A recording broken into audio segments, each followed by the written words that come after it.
हाँ।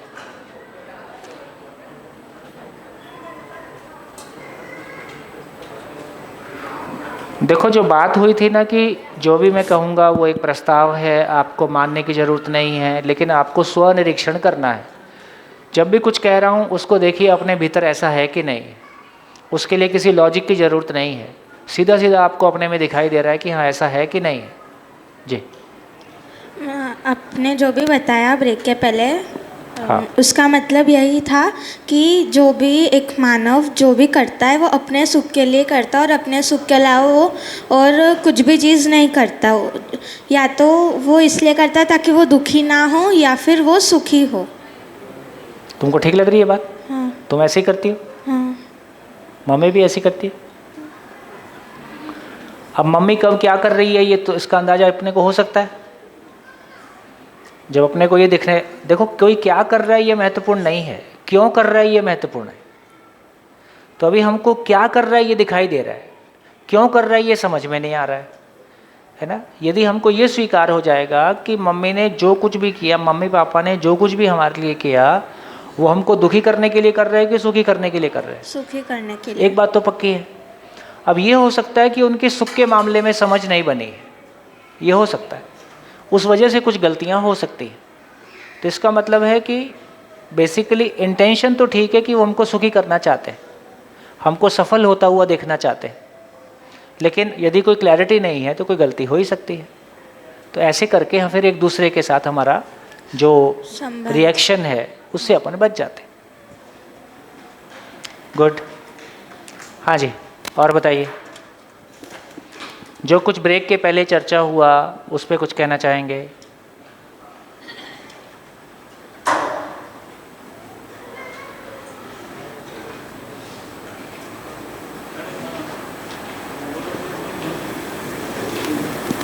माइक। ओ दीदी कई बार से बोलना चाह रही हैं, पीछे।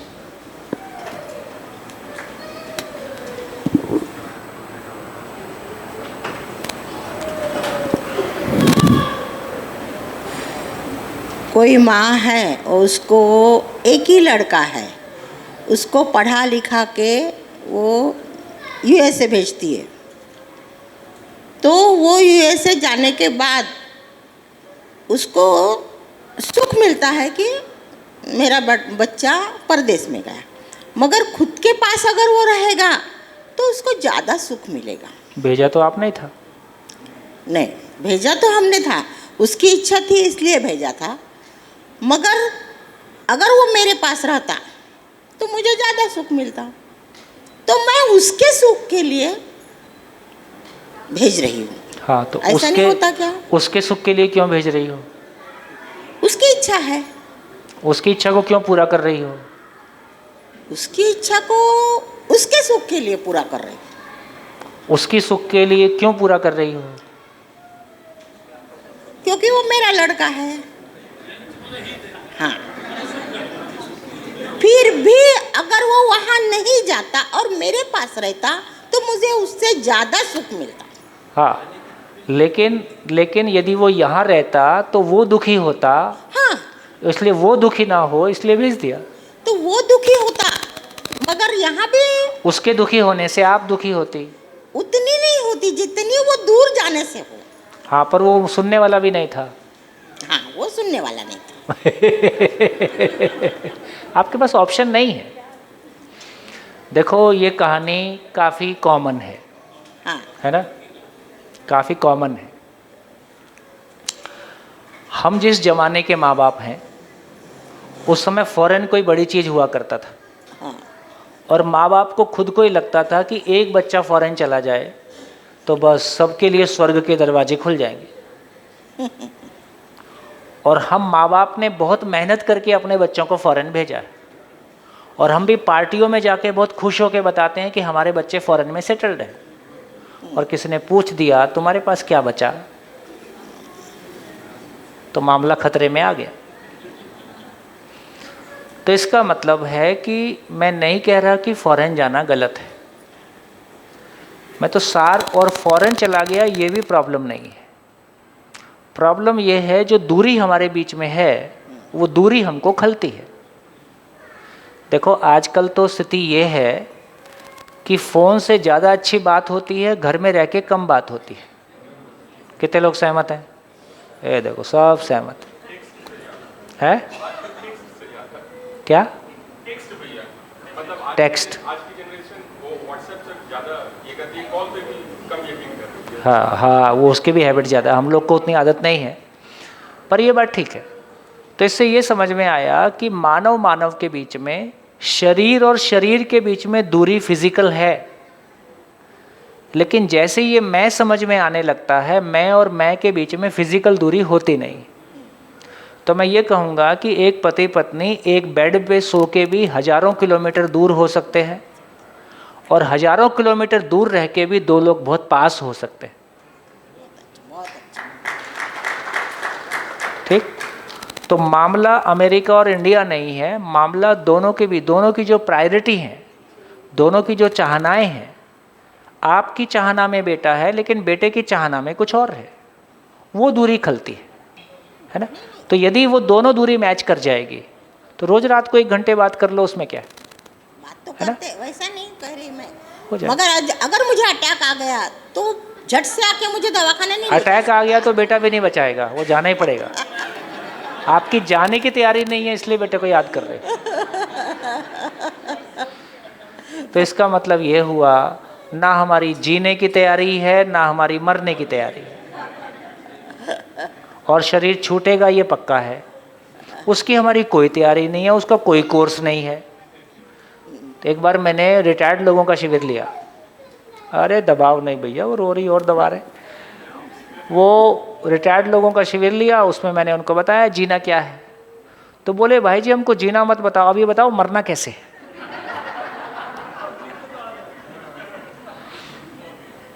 ऐसा है। तो मैं समझ में नहीं आया तो ये जीने मरने का झंझट बार बार तंग करता है। मैं समझ में नहीं आया तो हमारी खुशी हमेशा किसी दूसरे की मोहताज है।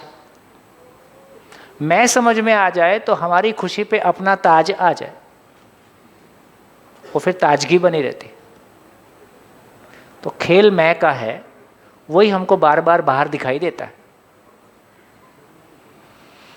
चले चलो, हाँ जी आगे बढ़े। कुछ बोलना है? हो गया?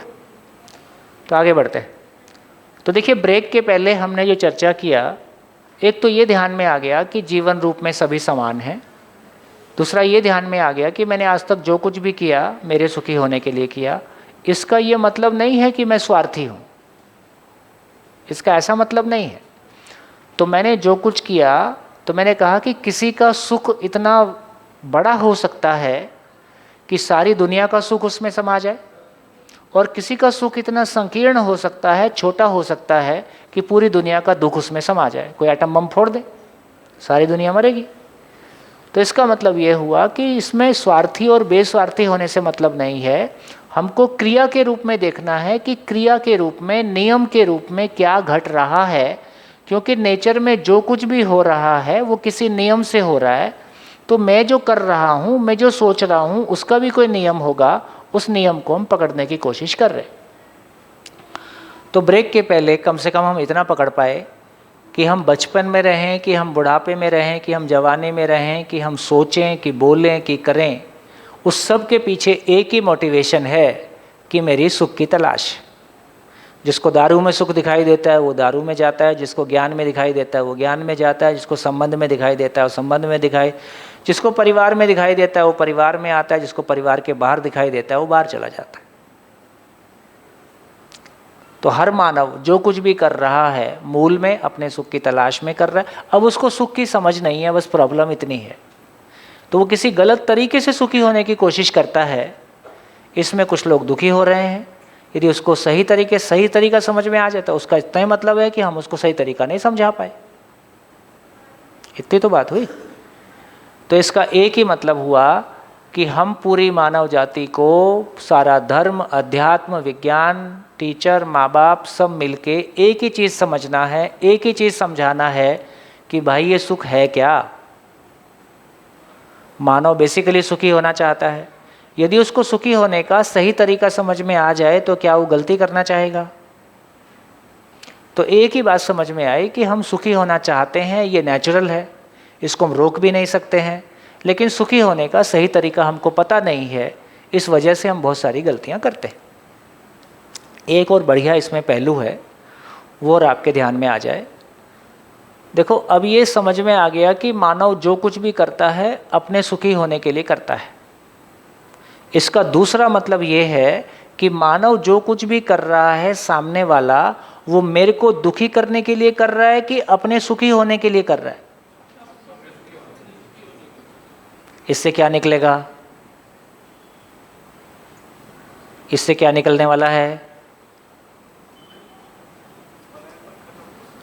इससे जब भी मुझको ये लगता है कि सामने वाले के कारण मैं दुखी हुआ, सामने वाले ने मुझको दुखी किया, सामने वाले ने मेरे साथ गलत किया, है ना, तो मेरे को सामने वाले के प्रति रिएक्शन आता है।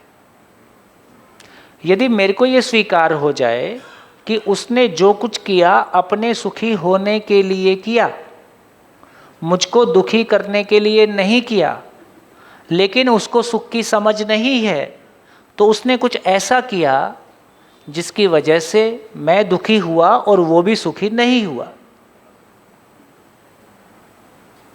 तो मैं रिएक्ट करूंगा कि रिस्पॉन्ड करूंगा? मैं रिएक्ट कब करता हूं? जब मेरे को लगता है कि सामने वाले ने मेरे अस्तित्व पे हमला किया है, मेरे अस्तित्व को ललकारा है, सामने वाला मुझको योजनाबद्ध तरीके से दुखी करना चाहता है, अपमानित करना चाहता है, छोटा सिद्ध करना चाहता है, तो सामने वाला मेरे सम्मान नहीं करता है, मेरे को छोटा सिद्ध करना चाहता है, मेरे को दुखी करना चाहता है, मेरे को अपमानित करना चाहता है, अपने आप को बड़ा समझता है, मेरे को छोटा मानता है। इस तरह का कंडीशनिंग हमारे पूरे वजूद को अटैक करता है। उसके बाद हम बिलबिला के रिएक्शन करेंगे ही, उसके बाद हम नेगेटिवली रिएक्ट करेंगे, आप रुक नहीं सकते। लेकिन अब हमको ये स्वीकार हो रहा है क्या कि सामने वाला भी एक मैं है, वो सुख की निरंतरता चाहता है, उसकी अपनी एक कंडीशनिंग है, उसकी कंडीशनिंग में, उसकी मान्यता में, जैसे कुछ लोग मिलेंगे वो दूसरे को प्रभावित करके, सामने वाला प्रभावित हो जाए तो मैं बड़ा सिद्ध हो जाऊं, नोइंगली अननोइंगली वो इस प्रयास को योजनाबद्ध तरीके से कर रहा है।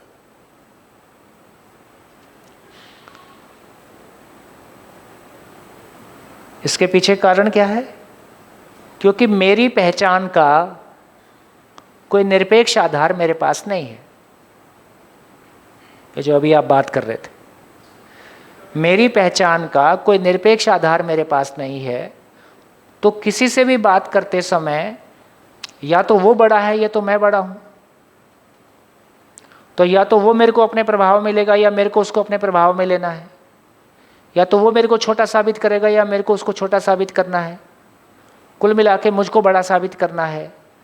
तो हमारे बीच में साथ साथ जीने का, मैं आपके सम्मान को बनाए रखते हुए, आप मेरे सम्मान को बनाए रखते हुए हम साथ मिलके चल सकते हैं, ऐसा कोई जीने का तरीका हमारे पास नहीं है। तो या तो आप बड़े हो या मैं बड़ा हूं, तो मैं बड़ा होना चाहूंगा कि आप बड़े होना चाहो, दोनों ही बड़े होना चाहते हैं, तो दोनों एक दूसरे को प्रभाव में लेना चाहेंगे, तो फिर हम दुरूप से, धन से, बल से, पद से एक दूसरे को प्रभावित करना चाहेंगे।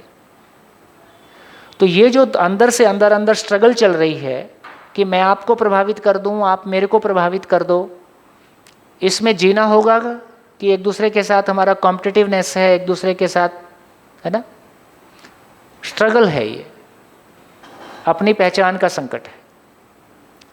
तो यदि हमको ये स्वीकार हो जाता है कि सामने वाला भी जीवन है, वो सुखी होना चाहता है, वो इस कंडीशनिंग से काम कर रहा है और मेरे भीतर विश्वास है, तो मैं आपके एफर्ट से मैं प्रभावित नहीं होता। मैं प्रभावित नहीं होता हूँ तो कुछ देर बाद आप भी आराम में आ सकते हो, यार यहाँ तो आराम से बात हो सकती है, नहीं तो हम बात नहीं कर रहे हैं, हम कुछ ऐसा कर रहे हैं कि एक दूसरे को छोटा साबित करने की कोशिश कर रहे हैं, एक दूसरे को प्रभावित करने की कोशिश कर रहे हैं। फिर आप बताओगे मेरे नाना जी बड़े आदमी थे, फिर आप बताओगे हम तो गाड़ियाँ हर साल बदल देते हैं, फिर आप बताओगे 1 साल में तो हम 1 बार फॉरेन जाते ही हैं। तो ऐसा कुछ कुछ आप बता रहे हो। और दिल्ली तो बहुत खतरनाक है, वो तो कहेगा मैं ग्रेटर कैलाश में रहता हूँ। अच्छा दिल्ली में ये बहुत खतरनाक क्वेश्चन है, आप कहाँ रहते हो? उससे जज हो जाएगा कि आपको कितना सम्मान देना है कि नहीं देना है। तो ये जो सारी स्ट्रगल है एक दूसरे की जो पहचान का संकट है, तो यदि मेरे को इतना भर स्वीकार हो जाए कि सामने वाला यदि कोई गलत व्यवहार भी कर रहा है तो अपनी कंडीशनिंग के कारण कर रहा है, ये मेरे को दुखी करना नहीं चाह रहा है, पर ये अपने सुखी होने के क्रम में अपनी कंडीशनिंग के साथ में व्यवहार कर रहा है, तो मेरा उसके प्रति कैसा होगा?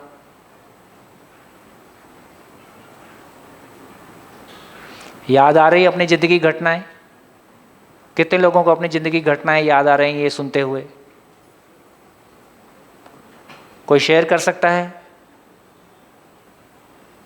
कोई शेयर कर सकता है कि हमारा कैसे हम रिएक्ट कर रहे हैं? और यदि मेरे को ये ध्यान आ जाए कि जैसे मैं एग्जांपल देता हूँ, जैसे कोई सामने वाला पागल है ना, वो हमको गाली दे रहा है, हम कहाँ उससे दुखी होते हैं? हमको पता ही ऐसा कर सकता है, नॉर्मल नहीं है ये, फिर हम प्रभावित नहीं हो रहे। तो यदि ये सारी चीज़ें, यदि ये माइंडसेट सामने वाले के माइंडसेट, सामने वाला क्या कर रहा है ये महत्वपूर्ण है कि क्यों कर रहा है ये महत्वपूर्ण है, और क्यों का लॉजिक अपने को पकड़ में आ जाए तो हम आराम में आ जाते हैं। जी भैया जी, ये मेरे पति जब हाथ उठाते थे, मेरे को जब हाथ उठाते थे, मारते थे, हाथ उठाते थे, हाँ, हाथ उठाते थे, मारते थे, तब शायद शारीरिक दर्द से ज़्यादा मेरे को मानसिक और जैसे पीड़ा वही है। हाँ जी, वो अस्तित्व की पीड़ा, अस्तित्व की लड़ाई है कि हाँ जी। और इससे ज़्यादा पीड़ा इसकी कि घर वाले इस चीज़ को अलाउ कैसे करते हैं, कि बड़े हैं घर में तो इस चीज़ को कैसे अलाउ करते हैं। तो वो एक ये जो परंपरा है कि ना जी आदमी हमेशा सही होता है और औरत को ही समझ के चलना पड़ता है, तो उससे नाराज़गी। तो अपनी सास के साथ मेरा बहुत ज़्यादा झगड़ा रहता था। बाद में मेरे को, बहुत बाद में ये एक समझ बनी कि इनको यही समझ आता है, इनकी समझ वहीं तक है, वही अवेयरनेस है इनकी। She does not know better, she knows only this, और वो उसी में she is honest to that. तो तब मेरे को फिर बहुत आराम हुआ, फिर हमारे रिलेशंस में काफ़ी सुधार आया, क्योंकि वो समझ मेरे में आ गई कि यार ये इससे ज़्यादा जानते नहीं है। ये बात हो सकती है, और कई बार माँ के हाथ में अपने बेटे को कंट्रोल करना होता ही नहीं है, और उसको रहना उसी के, जितना मैं डरती थी, रहना उसी के साथ है। तो भैया वो कहे चल भैया जो करना है तो कर ले, अपने साथ मेरा ठीक बना रहे, तू जो करना है कर। हाँ जी जी, बढ़िया बढ़िया, बात ध्यान में आ रही। हाँ, वही संस्कार, कंडीशनिंग। अभी जिसको हम कुसंस्कार कह रहे हैं वो अच्छी खराब कंडीशनिंग है, जिसको सुसंस्कार कह रहे हैं वो अच्छी कंडीशनिंग है दोनों कंडीशनिंग। अभी वो समझ नहीं है, समझ जिसको बोल रहे हैं यूनिवर्सल अंडरस्टैंडिंग, वो नहीं है। यहाँ जब संस्कार कह रहे हैं उसका मतलब कुछ और है। बढ़िया हो गया। तो एक एंगल और निकल आया, और ये एंगल हमको काफ़ी आराम से दिख जाएगा, एक बार ध्यान देंगे तो हमको आराम से दिख जाएगा। तो ये बात समझ में आई कि यदि मेरे को ये स्वीकार होता है कि सामने वाला मुझे दुखी करना नहीं चाहता, मुझे दुखी करना नहीं चाहता, दुखी करना नहीं चाहता, अपमानित करना नहीं चाहता, है ना, नहीं चाह रहा है, नहीं चाहता, लेकिन वो सुखी होना चाहता है, वो सुखी होना चाहता है, उसको सुख की समझ नहीं है, इसलिए वो कोई नेगेटिव आचरण करता है, तो फिर सारी गलती उस तक सीमित रह गई और मेरा वजूद मेरे पास सुरक्षित है, तो मैं रिस्पॉन्ड कर सकता हूँ कि ऐसे में क्या किया जाए। तो ये एक और बात इतनी सी बात से निकल के आ रही कि सामने वाला जो कुछ भी करता है वो अपने सुखी होने के लिए करता है, इसको हम नहीं देख पा, या अपने दुख को कम करने के लिए करता है ना। कमज़ोर आदमी दूसरे को गलत बोलना, हाथ उठाना, ये सारे कमजोरी की निशानियाँ।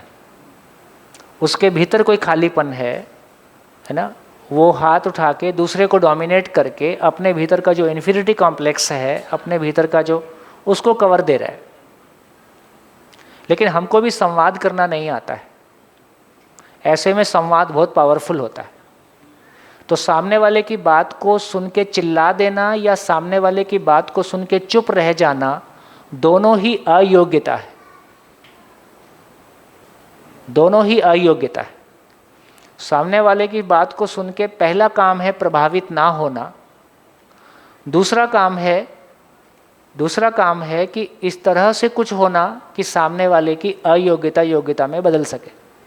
तो दूसरों की अयोग्यता से प्रभावित ना होना पहला स्टेप, और दूसरे की अयोग्यता को योग्यता में बदल पाना दूसरा स्टेप। सारा खेल शरीर की ताकत का नहीं है, सारा खेल मैं की ताकत का है।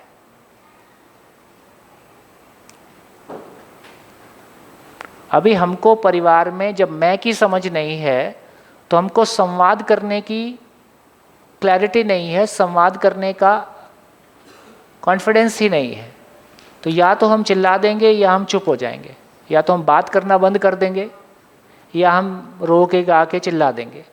इसमें दोनों में ही रिलेशन में दूरी आ रही है, प्रॉब्लम हैंडल नहीं हो रही है, मिस हैंडलिंग हो रही है।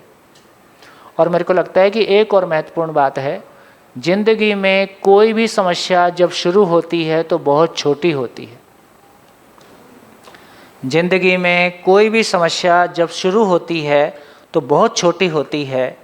तो समस्या कभी भी बड़ी नहीं थी, मिस हैंडलिंग की वजह से बड़ी होती है। ध्यान में आ रहा है? क्योंकि हमको चीज़ों को हैंडल करना नहीं आया। कोई भी पेड़ में बीमारी आए, गाय में बीमारी आए, है ना, हमारे अंदर कुछ आए, वो एक दिन में कुछ भी बड़ा नहीं हो जा रहा है, लेकिन लगातार उसका इलाज नहीं हुआ तो अब वो नासूर बन गया। ज़्यादा कहानी वो है। तो मेरे को लगता है कि जैसे जैसे मैं की समझ बनेगी वैसे वैसे चीज़ों को हम जल्दी हैंडल कर लेंगे और ये परेशानियाँ नहीं आएंगी। एक पॉइंट पे इतनी बात हो रही है।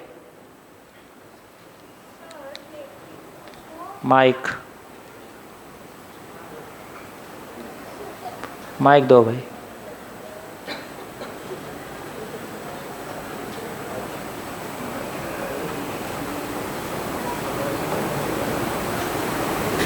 आपने बोला कि आगे वाले को सुख की समझ नहीं है, इसलिए वो हमें दुखी करके खुश होना चाहता है। मतलब हमें दुखी कर नहीं रहा है, बट हम हो रहे हैं। कई बार हमको दुखी करके वो अपने दुख को कम करना चाहता है ना। तो अगर हम प्रभावित हो गए, पर उसको तो सुख मिल ही रहा है ना। हाँ, उसको सुख नहीं मिल रहा है, यही समझने की बात है। दूसरे को दुख देके क्या हम सुखी हो सकते हैं? तो दूसरे को दुख देने का इतना ही मतलब है कि मेरे अंदर इतना ज़्यादा दुख इकट्ठा हो गया है कि अब मैंने चिल्लाना शुरू कर दिया है। मेरे अंदर इतना ज़्यादा दुख इकट्ठा हो गया है कि मैंने हाथ पैर चलाना शुरू कर दिया है। आदमी हाथ पैर कब चलाएगा? जब वो खुश रह के हाथ पैर चलाएगा क्या? खुश रह के चिल्लाएगा क्या? कोई भी चिल्लाएगा या मारपीट करेगा तो इसका मतलब है कि उसके भीतर नेगेटिविटी इतनी बढ़ गई है जो उसे संभल ही नहीं रही है और वो फट के बाहर निकल गया। तो इसका मतलब वो सुखी हो रहा है कि उस बहाने से अपना दुख कम करने की कोशिश कर रहा है, अपनी भड़ास निकालने की कोशिश कर रहा है। तो सुखी नहीं हो रहा है, लेकिन दुख कम कर रहा है। दुख कम करना भी तो सुख की तरफ जाने का ही तो। पर ये फाइनली इससे सुखी होने वाला नहीं है। ये बात ठीक है कि दुख कम करना भी फाइनली सुखी होने की तरफ एक कदम है, लेकिन फाइनली वो दुख कम करना ही है, उससे सुखी हो जाना नहीं है। तो उसका दुख कम हो जाता क्या? उससे कम होने का एक प्रयास है, लेकिन उसको तो उसकी तो मास्टरी है दुख इकट्ठा करने में। और अगर हम प्रभावित नहीं हुए तो? हम प्रभावित नहीं हुए तो उसको सोचना पड़ता है। हम प्रभावित नहीं हुए तो उसको सोचना पड़ता है फिर मेरा क्या है। बात सब बैठ के बात करेंगे, आँख में आँख डाल के बात करेंगे और ठीक बात करेंगे, बिना रिएक्शन के बात करेंगे। तो उसको सोचना पड़ता है, वो आपके साथ दोबारा ऐसा करने का नहीं सोचेगा या दोबारा वैसा रिएक्ट नहीं कर पाएगा। बात करने की बहुत ताकत है।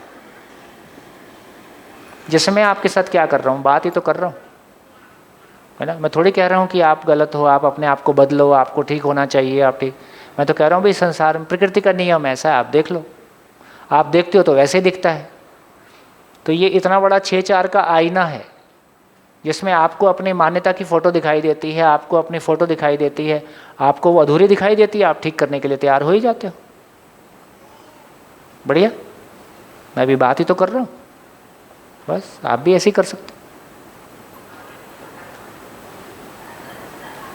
हाँ जी, तो मेरी ओर से ये बात पूरी हो गई है ना। आप कुछ कहना चाहते हैं तो बोलिए। हाँ बेटा, माइक लीजिए।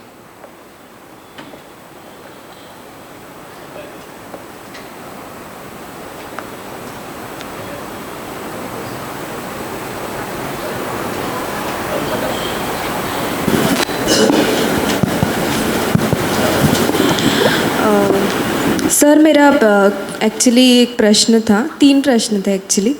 पहला ऐसा कि हम दूसरों को सुखी मतलब देखना चाहते हैं, इसलिए मतलब खुद इवेंचुअली खुद भी सुखी होते हैं, ऐसा है। बट बहुत बार ऐसा होता है कि लाइक वो एक्सेप्टेंस जो है कि हम खुद के सुख के लिए कर रहे हैं, वो बीइंग सेल्फिश के नाम से हम ले लेते हैं कि हम सेल्फिश हो रहे हैं करके, तो इसलिए हम उसको नाम देते हैं कि हमने आगे वालों के सुख के लिए किया है। तो बीइंग सेल्फिश ये जो वर्ड है वो मतलब देखो, बीइंग सेल्फिश जो है एक नेगेटिव नोशन है। तो जब मैं दूसरों के साथ कुछ गलत करके सुखी होने की कोशिश कर रहा हूँ, इसका नाम बीइंग सेल्फिश है। लेकिन दूसरों को सुखी करते हुए मैं सुखी हो रहा हूँ, ये तो बड़प्पन है, चाहे वो संवेदनशीलता ही क्यों ना हो। तो संवेदनशीलता भी कोई ऊंचा बढ़िया आचरण है, संज्ञानशीलता और बढ़िया आचरण है। ये ठीक हो गया।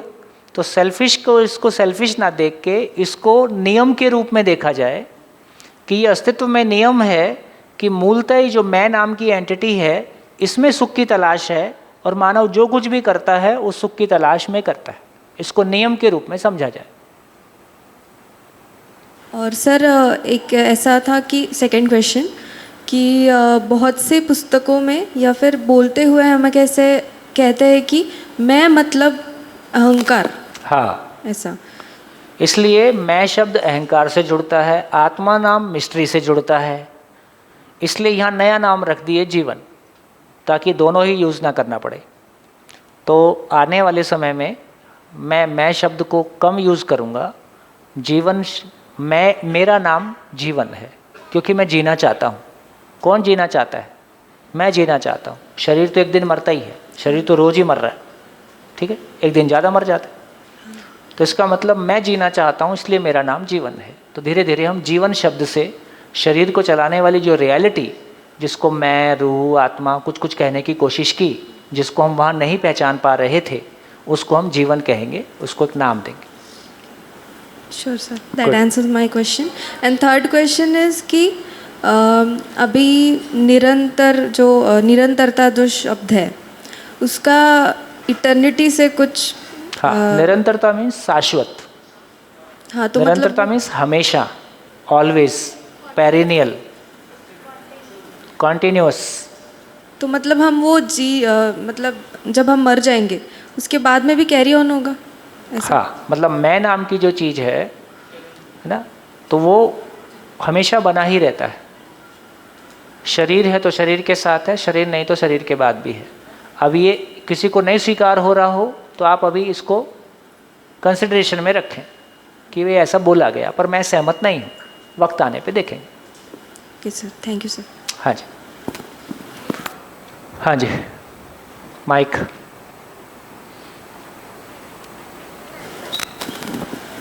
तब तक बाकी लोग ये सोचें कि हमने एक बिंदु पे चर्चा किया कि मानव जाति को क्यों जीना है। हम क्या चर्चा कर रहे थे? क्यों जीना है, क्यों जीना है। कोई एक बात समझ में आई कि हम सबके जीने का मूल कारण, उसके पीछे मूल प्रेरणा एक ही है ना, पूरी मानव जाति के लिए। उस पर हमने कुछ पॉइंट्स पे चर्चा किया, इसको आप ध्यान में ले आइए। और यदि ये हमको ठीक लगता है तो इससे हमारी ज़िंदगी में क्या चेंज आने वाला है ना, उसकी तरफ एक बार अपना ध्यान ले जाइए। तब तक मैं इनकी बात करता हूँ। हाँ जी, नमस्ते भैया। हाँ, कल जो मैंने क्वेश्चन किया था आपसे, मुझे लगता है कि यह क्वेश्चन बहुत सारे लेडीज़ लोगों का है पर कोई पूछ पाया, कोई किसी ने पूछा नहीं। जैसे मैंने क्वेश्चन पूछा उसके बाद में कुछ लेडीज आई, उन्होंने बोला कि हाँ हमारा भी ये क्वेश्चन था पर हम पूछ नहीं पाए। क्या क्वेश्चन था? कल मैंने जो आपको मेरी जो कंडीशन बताई कि मैं हाँ। दुखी क्यों हूँ, हाँ तो हाँ अब ऐसा है कि कुछ लेडीज़ सहन कर पा रही है कि जो कुछ हो रहा है उनके लाइफ में वो उसको एक्सेप्ट कर रही हैं, पर मुझे ये कहना है कि हम कुछ घटनाएं जब घटती है तब हम कुछ रिएक्ट करते हैं और कुछ रिस्पॉन्स करते हैं। तो रिएक्शन करना और रिस्पॉन्ड करना, इसमें क्या अंतर है और हमें कौन सी सिचुएशन में रिएक्ट होना है और कौन सी सिचुएशन में हमको रिस्पॉन्स करना है, इसके बारे में थोड़ा सा डिटेल में ठीक है। जानकारी। तो मैं सोचता हूँ अभी पर्याप्त बैकग्राउंड क्रिएट नहीं हुआ है, अच्छा, समय आने से थोड़ा फाउंडेशन बनने दीजिए हाँ जी, और फिर अपन किसी पॉइंट पे पहुँच के इस पे और बात करेंगे।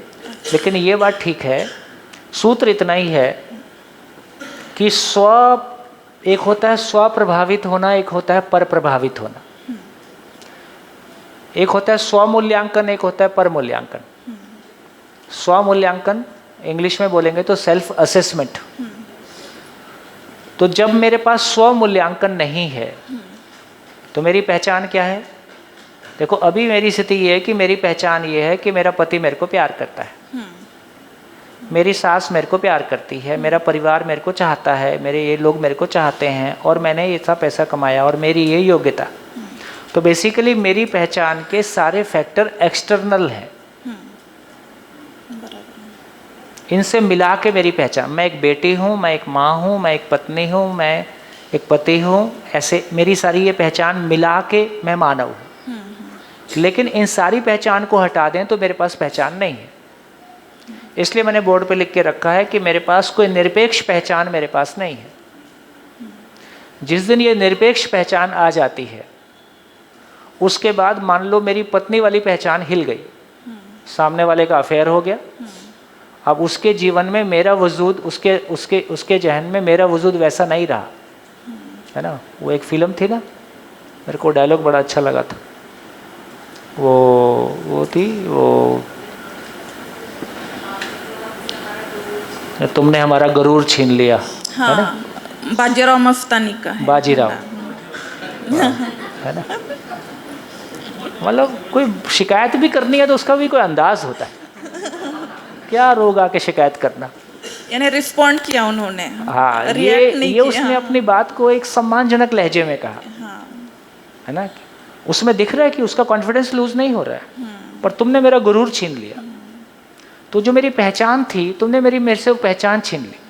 कह तो वो यही रही है, लेकिन इसको कहते हुए भी उसके भीतर एक आत्मसम्मान दिखाई दे रहा है, इससे वो और बेहतर स्थिति में आ सकती है। तो इसका मतलब ये हुआ कि जब मैं मेरे निरपेक्ष पहचान को पा लेता हूँ तो फिर सामने वाले के ऊपर मेरी निर्भरता, मेरे सम्मान की, मेरे पहचान की वो नहीं रहती है जो अभी अब उसको लगता है, सामने वाले को भी लगता है ये मेरे ऊपर निर्भर है, और निर्भर होने से वो ज़्यादा नखरा दिखाता है। बोल दे जा, जहाँ जाना है जा। वो बोलते हैं जहाज का पंछी जहाज पे लौट के आता है।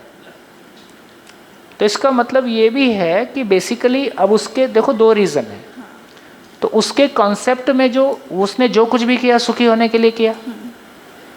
तो एक मतलब ये हो सकता है कि आपने अभी पत्नियों का भी स्थिति, आपके लिए नहीं कह रहा हूँ, जनरल बात कर रहा हूँ, अभी पत्नियों का भी स्थिति ऐसी है कि वो एक दूसरे को ऐसे पकड़ के रखते हैं जैसे प्रॉपर्टी होती है। हाँ, शुरू है, सही बात। हाँ, ये जो ओवर पॉजेसिवनेस है, ये दूसरे किसी को प्यार करो और गले पकड़ लो और छोड़ो ही नहीं उसके बाद, मैं तुमको बहुत प्यार करता हूँ, ये प्यार वो कितनी देर बर्दाश्त करेगा? वो धक्का मारेगा मालूम, तो दूर हट, पहले बाद में बात करेंगे। तो हमारा प्यार ऐसा ही है, वो गले में ही लटके। तो ये जो पॉजेसिवनेस है, जो निर्भरता है, ये सुकून नहीं देती। तो एक तो स्थिति ये है कि हम दोनों की तरफ से हम एक दूसरे को अपनी प्रॉपर्टी मानते हैं हम एक दूसरे के स्वतंत्र व्यक्तित्व को स्वीकार नहीं कर रहे हैं। तुम पत्नी हो, तुमको ऐसा होना ही चाहिए, तुम पति हो, तुमको ऐसा होना ही चाहिए, उसके पहले वो मानव है। तो यदि वो क्लैरिटी हमारे पास होगी तो हम एक दूसरे के लिए उपलब्ध भी हैं और इंडिपेंडेंट भी हैं, और हमारे व्यक्तित्व में वो आकर्षण है, हमारे व्यक्तित्व में वो मैग्नेटिज्म है, और हमारे भीतर वो खुशबू है कि सामने वाला हमारे साथ रहना चाहता है। शादी के पहले क्यों ऐसा होता है? शादी के पहले तो बहुत अच्छा लगता है एक दूसरे के साथ। तो इसका मतलब ये हुआ दोनों तरफ से। दूसरा, यदि घर में कोई ये रोज क्लेश होता है, छोटी छोटी बात पे कोई शंका, कई लोग शंका बहुत करते हैं, देर से आए तो क्या हुआ, उसके मन में ही कुछ चलना शुरू हो जाता है, तो इसका मतलब है कि आपके पास कोई सुख है नहीं। मेरे को कभी कभी लगता है कि बच्चों को अपने परिवारों में जो प्यार मिलना था वो नहीं मिला, इसलिए भी गर्लफ्रेंड बॉयफ्रेंड इतना इंपॉर्टेंट हो जाता है। घर में बच्चे को एप्रिशिएशन ही नहीं मिल रहा है, उसको बॉयफ्रेंड कहता है पहली बार तुम बहुत अच्छी दिख रही हो, कहता बस यही समझता है।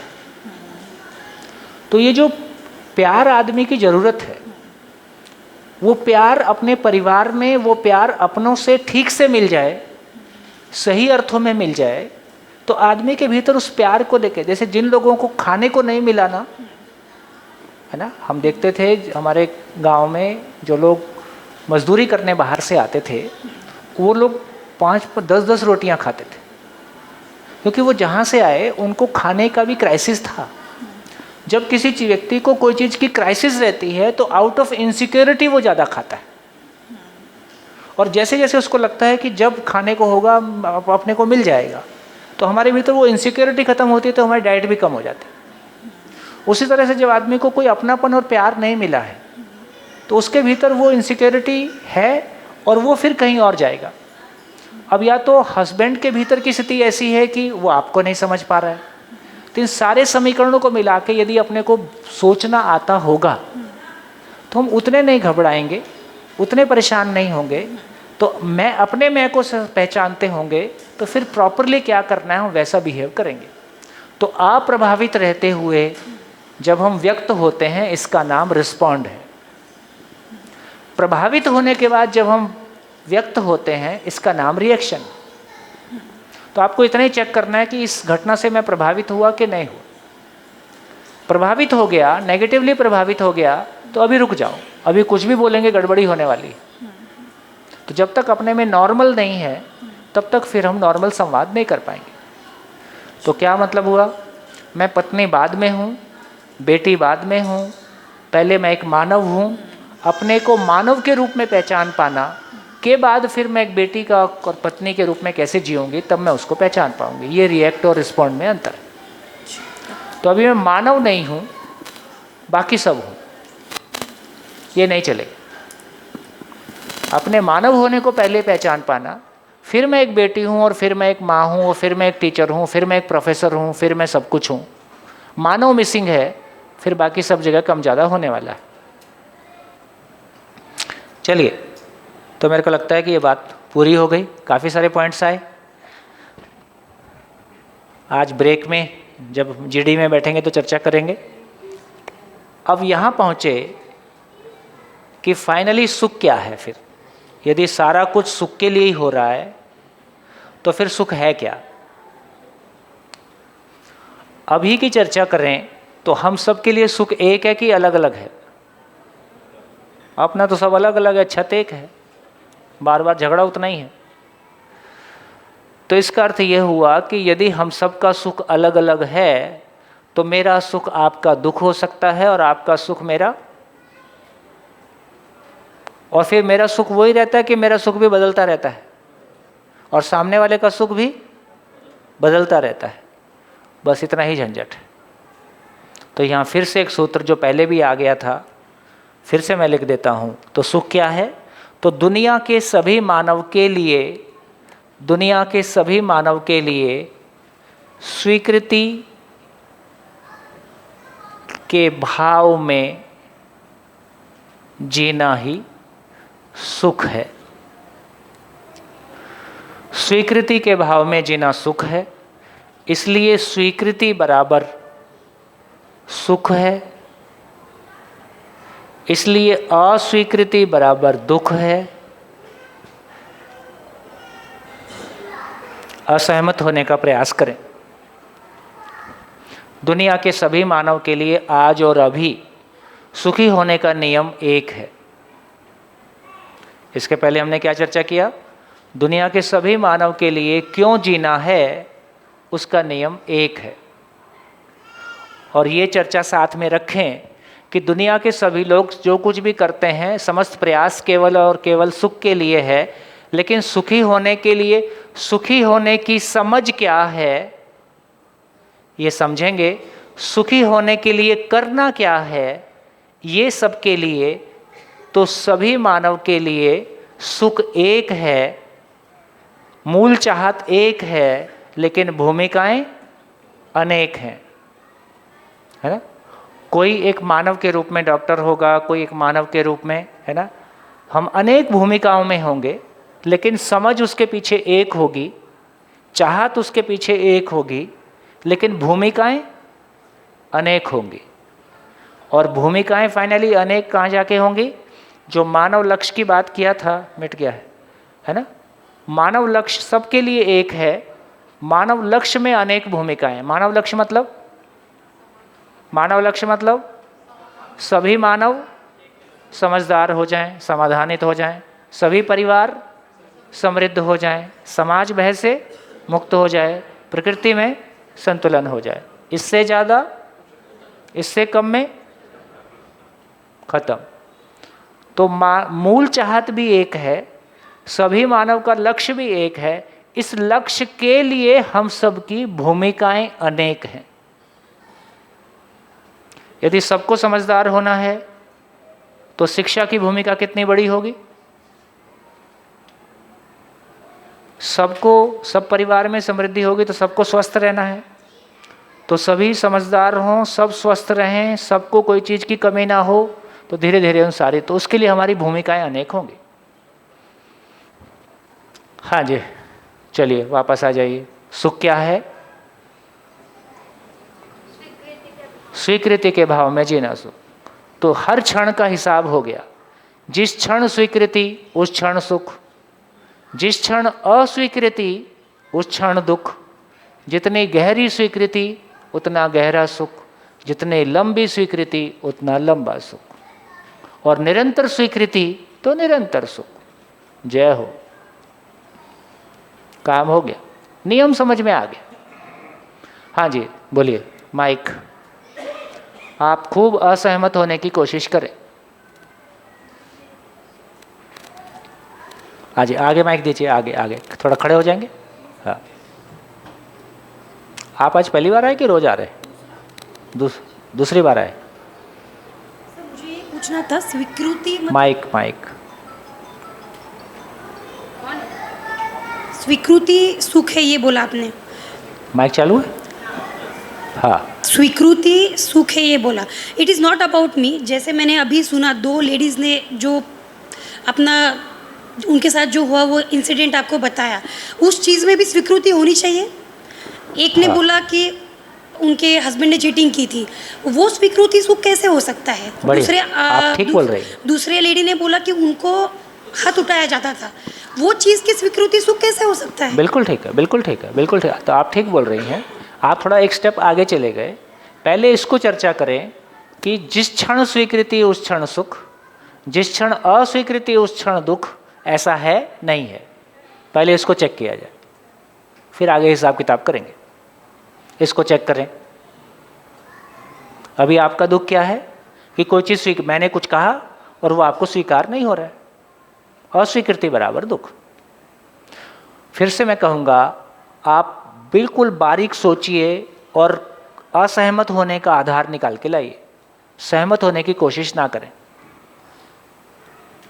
नियम होगा तो टिकेगा। बार बार क्या कोशिश कर रहे? कोई नियम है जो संसार के नियम का मतलब सार्वकालिक, सार्वभौमिक, सार्वदेशिक। हाँ बोलो बोलो। सर मुझे ये मतलब लगा, एक आंटी ने बोला कि उनका बेटा फॉरेन में गया था, उसकी स्वीकृति सुख है ये मान सकती हूँ मैं, क्योंकि अपने बेटे का सुख में अपना सुख है। लेकिन ये जो दो लेडीज़ ने अभी बोला, मुझे उसमें स्वीकृति में सुख नहीं दिख रहा है, क्योंकि कोई अगर किसी को मार रहा है या फिर कोई चीटिंग कर रहा है, उसमें तो स्वीकृति कैसे आ सकती है? स्वीकार नहीं हो रहा, यही तो दुख है। अच्छा, वही कोई, अगर वो स्वीकार करती है तो उनको मार खाते रहनी पड़ेगी जिंदगी सुनो भर। ना, यदि वही कोई लेडी ऐसी है जिसने मेरे को बहुत तंग किया है और वो मार खा रही है, तो मेरे को कैसा लगता है, अब इसको पता चलेगा तो मेरे को ठीक लग जाता है वही। तो इसका मतलब है मार खाना या नहीं खाने से प्रॉब्लम नहीं है। और मान लो मुझसे कोई ऐसी गलती हुई है जो मेरे को गिल्ट पैदा कर रही है, तो मैं ही अपने को थप्पड़ मार रहा हूँ, ऐसा भी हो सकता है, और उससे मेरे को आराम मिलता है। तो इसका मतलब स्वीकृति है।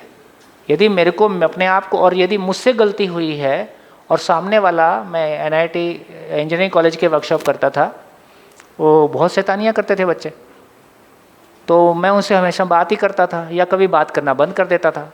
बस वो एक ही बात, सर बस डांट दो एक बार, आप डांट दोगे ना हमको नींद आ जाएगी। वो कमरे में शरारत कर रहे, मैं रात को 11 बजे पहुंच गया और वो कुछ ताश खेल रहे, कुछ और कर रहे, बस मैं देख के चुपचाप अपने कमरे में चला आया। और मेरे को पता था पीछे पीछे आएंगे। वो कब, जब कनेक्शन बैठ जाता है तब, है ना, 3 दिन बाद, 4 दिन बाद, तो मैं देखूँगा आधा घंटे बाद गेट नॉक कर रहा है कोई, मेरे को पता है सर बस एक बार डांट दो। बच्चों से पूछो, माँ बाप कभी कभी देखो पूछो तो बच्चे क्या बोलते हैं कि माँ बाप को मारना चाहिए कि नहीं, गलती करते हैं तो मारना चाहिए, ऐसा बोल देते हैं। इसका मतलब है कि क्या हो रहा है ये महत्वपूर्ण नहीं है, क्यों हो रहा है वो ज़्यादा महत्वपूर्ण है। फिर से लौट के आ जाते हैं, स्वीकृति बराबर सुख, अस्वीकृति बराबर दुख। इसके विपरीत कोई एग्जाम्पल खोज के लाइए। हाँ जी, माइक।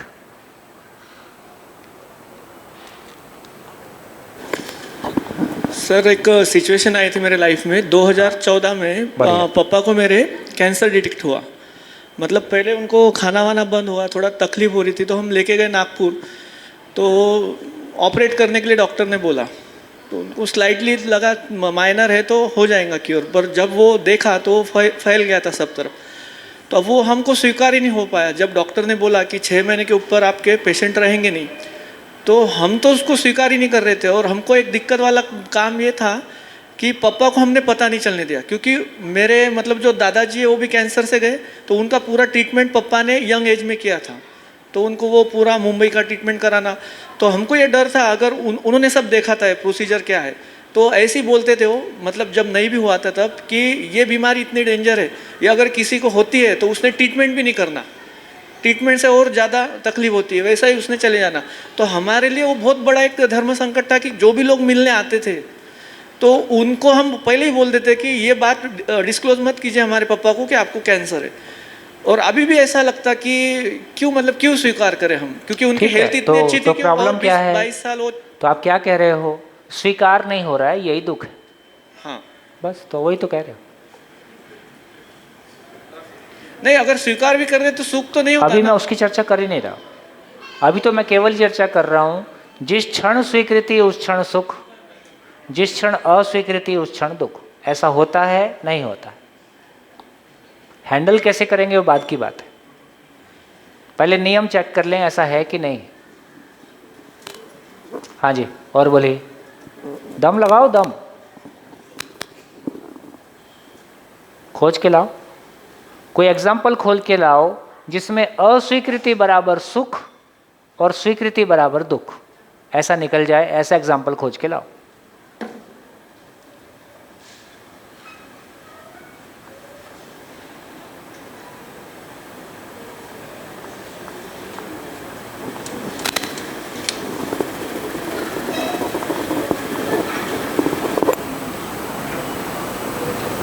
माइक।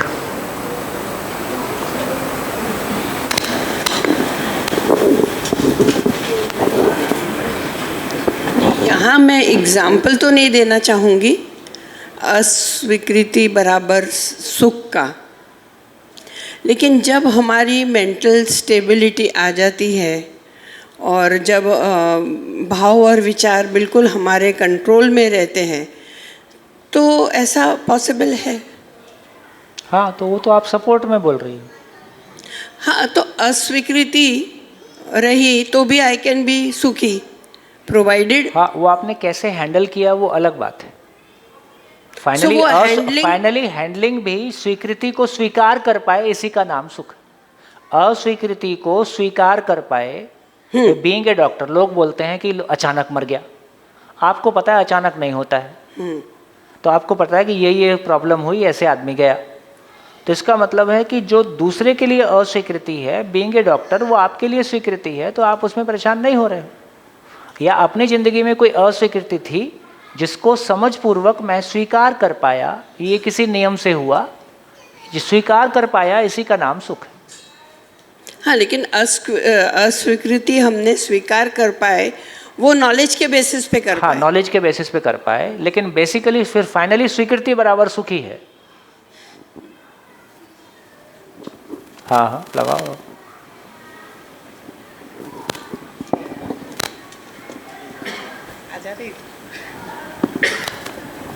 सर, जैसे अगर किसी ने मेरे को कुछ बोल दिया और मैंने उसको स्वीकार कर लिया, उसने कुछ गलत बोला, मैंने स्वीकार कर लिया, तो फिर मुझे तो बुरा लगेगा ना। और अगर उसने कुछ बोला, मैंने बोला कुछ भी बोल रहा है ये, और मैंने उसको स्वीकार ही नहीं किया, ऐसे ही ले लिया, तो फिर मुझे तो उसमें कुछ होगा नहीं, मेरे को तो कुछ प्रॉब्लम नहीं होगी। बट अगर मैंने स्वीकार कर लिया, इसका मतलब क्या हुआ कि जब किसी ने आपको कुछ गलत बोला और आप उससे प्रभावित नहीं हुए, इसका मतलब है कि आपने उस चीज़ को स्वीकारा ही नहीं। आप अपनी स्वीकृति के साथ हो, अपनी स्टेट ऑफ माइंड के साथ हो, आपकी स्टेट ऑफ माइंड आपको स्वीकार है, इसी का नाम सुख है। बट वो जो बोल रहा है उसको मैं स्वीकार नहीं कर रही हूँ ना, तो फिर तो मुझे तो सुख ही हो रहा है। हाँ, स्वीकार नहीं कर रही हो, देखो कितना बढ़िया एग्जाम्पल लेके आई है। देख लो सारे बड़े लोगों, हाँ, अभी तो इनको समझ में नहीं आया तुम क्या बोल रही हो, फिर से बोलो। मतलब फिर से बोलो, इसका आंसर आपको देना है, देखते हैं कौन देता है। किसी ने मुझे कुछ गलत बोल दिया और मैंने अस्वीकार किया, तो फिर मेरे को कोई प्रॉब्लम नहीं होगा। बट अगर मैंने उसको स्वीकार कर लिया तो मुझे दुख होगा। हाँ, तो उल्टा हो गया, रिवर्स हो गया सारा खेल। है नहीं पहुंचा? पहुंचा? कितने लोगों तक पहुंचा? अभी एग्जाम होने वाला है, बोल के बताओ, कोई इनकी बात रिपीट करके बताओ क्या बोला, देखते हैं कौन रिपीट करता है। माइक लो, जो ये बोल रही है उसको रिपीट कर दो। देखा? हाँ जी, माइक दो, इनको माइक दो। ये समझ में आ रहा है? मैं समान होता है। क्लास 7th 6th पास हुआ है, अब 6th क्लास का बच्चा वो एग्जाम्पल लेके आया जो आप सारे लेके नहीं आए हो, और वो बोलने के बाद अभी आधे समझ नहीं पा रहे कि बोला क्या है। ये धीरे धीरे एग्जाम्पल है, हमको समझ में आता है यार मैं तो एक टाइप की चीज़, तो उसका शरीर छोटा है, वो छोटे नहीं है।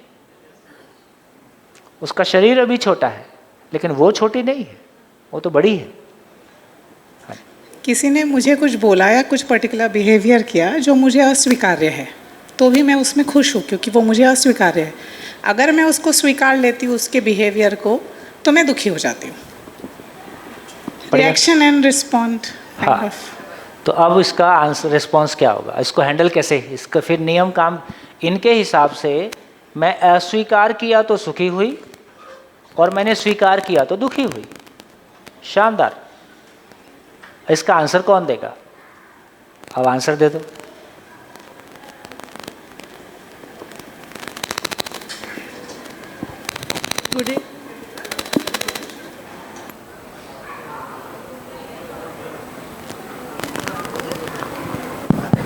माइक ले लो। Good evening everyone and good evening sir. हाँ, मेरे घर पे मेरे हस्बैंड और मेरा झगड़ा होता है, तब मेरे सास ससुर मिठाई खाते हैं, जो रोज मिठाई खा लेते। ओह, हाँ, उनकी इच्छा है कि हम दोनों अलग हो जाए, तो ये मैं स्वीकार करूँ? मेरी इच्छा नहीं है। मैं अपने बच्चों की तरफ देख के वो सहन कर रही हूँ, पर मेरे सास ससुर की इच्छा है और मेरी ननद की इच्छा है कि हम हस्बैंड वाइफ दूर हो जाए, तो ये मैं स्वीकार कर लूँ? ना, बिल्कुल मत करो। और मेरी ननद की मेरे घर में ज़्यादा चलती है, और मेरी ननद जो बोले वो पूर्व दिशा, और मेरे हस्बैंड में जो ननद बोले वो पूर्व दिशा। मेरी ननद ने मुझे चप्पल फेंक के मारा तो सब लोग बोलते मेरे को कि तू सॉरी बोल और तू खुद होके बात कर, तो ये स्वीकार कर लूँ। मेरा अस्तित्व है ही नहीं, फिर मैं अस्तित्व तैयार कर रही हूँ, तो ये स्वीकार कर लूँ। ठीक है, आपकी बात ठीक है, आप बिल्कुल स्वीकार ना करें, अभी तो स्वीकार ना करें, तो अभी प्रॉब्लम के सॉल्यूशन की तरफ नहीं जा रहे हैं। लेकिन देखो यही सब समस्याएं हैं, कोई बोल देता है कोई नहीं बोलता है, कहीं कम है कहीं ज़्यादा है, कहीं आगे है कहीं पीछे है ना। कोई अंग्रेजी में लड़ता है, कोई हिंदी में लड़ता है, कोई मराठी में लड़ता है, कुल मिला के झंझट वही है, अंदर कुछ और ही चल रहा है। चलो अभी आपकी प्रॉब्लम के सॉल्यूशन की तरफ नहीं जा रहे हैं, अभी ये पहला स्टेप। हाँ जी, इनका आंसर कौन देगा? हाँ जी, कितने लोगों को लगता है कि वो इसका आंसर दे सकते हैं? हाथ उठाइए। सभा में कितने लोगों को लगता है कि वो इनका आंसर दे सकते हैं? 1 2 3 4 5 6 7, चलो 7 8 लोग, बोलिए।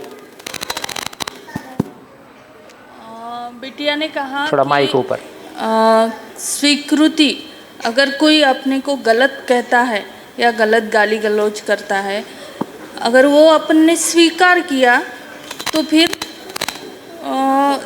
दुख नहीं होगा। स्वीकार किया तो दुख होगा, दुख नहीं होगा। स्वीकार किया मतलब प्रभावित हो गए, इनका कहने का आशय ऐसा। स्वीकार किया, भाई किसी ने कुछ आपको बोला और हम प्रभावित हो गए, प्रभावित हो गए मतलब स्वीकार किया, और अस्वीकार किया हम प्रभावित नहीं हुए, तो अस्वीकार करके हम सुखी हुए, स्वीकार करके हम दुखी हुए। इनका भाषा ऐसा था, तो ऐसा क्यों हो रहा है? मैं यानी उदाहरण देती हूँ। भैया क्या है तुम्हारे माइक में, अंदर चूहा दौड़ रहा है लगता है।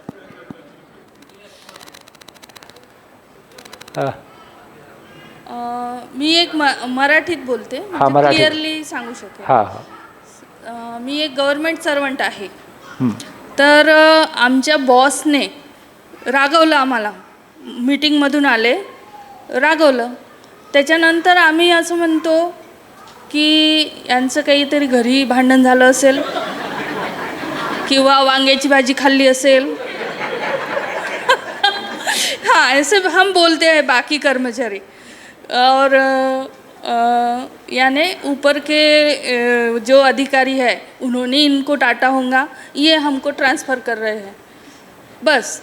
यानी हमने उनका स्वीकार नहीं किया तो हमको दुख ही नहीं हुआ। अगर क्यों नहीं हुआ? स्वीकार किया और दुख नहीं हुआ, क्यों नहीं हुआ? स्वीकार नहीं किया तो दुख नहीं होता। हाँ, तो हम कह रहे थे उल्टा कि स्वीकृति बराबर सुख है, अस्वीकृति बराबर दुख है। इस एग्जाम्पल में उल्टा सिद्ध हो रहा है, स्वीकार नहीं किया हम सुखी हुए, ये कैसे हो गया? हाँ, अस्वीकृति है इसीलिए सुखी हुए, सुखी हुए, तो ऐसा कैसे हो गया? उल्टा कैसे हो गया? नियम है तो हमेशा काम करेगा, यही तो समझना है। कौन समझाएगा? माइक लीजिए। हमने रिएक्ट नहीं किया, हम रिस्पॉन्ड किया। हाँ, रिस्पॉन्ड किया वो तो ठीक है, पर हमने अस्वीकार किया और हम सुखी हुए, ऐसा क्यों हुआ? अस्वीकार बोले तो ये हमने रिस्पॉन्ड किया। हाँ, बात तो ठीक है, हमने रिएक्ट नहीं किया। थोड़ा और खोल सकते हैं? हाँ जी, और कोई माइक लीजिए, पीछे माइक दीजिए। गलत को अस्वीकार करना ही उनकी स्वीकृति है? गलत को अस्वीकार करना ही उनकी स्वीकृति है, इसलिए बहुत बढ़िया, शानदार। क्या बोला? नहीं सुना? सही को ठीक से बोलो, थोड़ा धीरे से बोलो। गलत को अस्वीकार करना ही तुम्हारी स्वीकृति थी, इसलिए वो गलत आपको सुख दे रहा है, वो अस्वीकार करना सुख दे रहा है। सामने वाले ने गलत बोला, उसको अस्वीकार कर देने की मेरी स्वीकृति थी। मैं दूसरा एग्जाम्पल देता हूँ।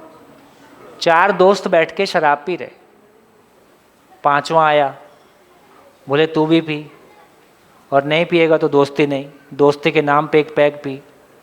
ऐसा कॉलेज में ये सब चलता है। उसने पीने से मना कर दिया और मना करके वो खुश है, तो क्या मतलब हुआ? उसकी मना करने की स्वीकृति है, अस्वीकृति देने की स्वीकृति है, तो फाइनली मैं मेरी स्वीकृति के साथ हूँ। दुख क्या है? जब मैं मेरी स्वीकृति के विपरीत जाना पड़ता है, जैसे बहन ने कहा भाई इस घटना में मेरी स्वीकृति है कि मैं बच्चों के साथ रहूं, पति से अलग नहीं हूं, तो मेरी स्वीकृति के विपरीत जाना पड़ता है, इसका नाम सुख दुख है। मैं मेरी स्वीकृति के साथ हूं, इसका नाम सुख है। तो आप उसको मना अस्वीकार करना चाहते थे और आपने अपने अस्वीकार करने की स्वीकृति आपकी है। मतलब मुझे पता है कि उसने जो बोला वो गलत मैं है। नहीं हूँ, हाँ, वो मैं नहीं हूँ, वो मैं नहीं हूँ, इसलिए मैं खुद को स्वीकार कर रही हूँ मैं जैसी हूँ। हाँ। और उसकी बात को अस्वीकार बस, शानदार, गुड। मैंने खुद को स्वीकार किया, इसलिए मैं सुखी। गुड। देखो यही सब देख के ऐसे ही कोई शिविर में, एक शिविर में 5th क्लास का बच्चा, वो पूरे शिविर में सब पे भारी पड़ रहा है, पूरे शिविर में उसके क्वेश्चन, उसके आंसर। तो इससे ये समझ में आता है कि समझदारी उम्र की मोहताज नहीं है, समझदारी एजुकेशन की भी मोहताज नहीं है, समझदारी पैसे की भी मोहताज नहीं है और पद की भी मोहताज नहीं है, स्त्री पुरुष के भी मोहताज नहीं है, धर्म और जाति और देश की भी मोहताज नहीं। ये हमको भरोसा होना शुरू होता है, यार कुछ अलग टाइप का मामला है, तो यहां से हो जानी है। तो चलिए बढ़िया, अच्छा एग्जाम्पल लेके आई है ना। और कोई एग्जाम्पल? तो क्या समझ में आया? जिस क्षण स्वीकृति उस क्षण सुख। जब भी मैं मेरी स्वीकृतियों के विरोध में जाता हूं, जाना पड़ता है, इसका नाम दुख है। जब भी मैं मेरी स्वीकृतियों के साथ होता हूं, स्वीकृति मतलब यहां विलिंग एक्सेप्टेंस है।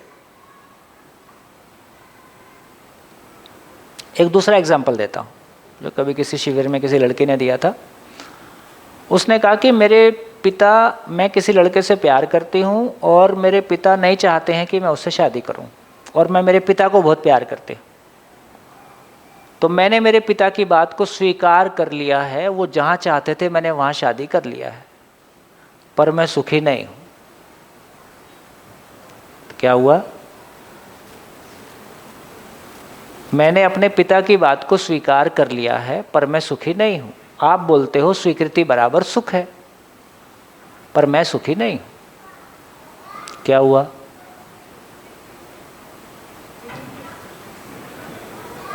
कौन बोलेगा? क्या हुआ? माइक लो, माइक लो।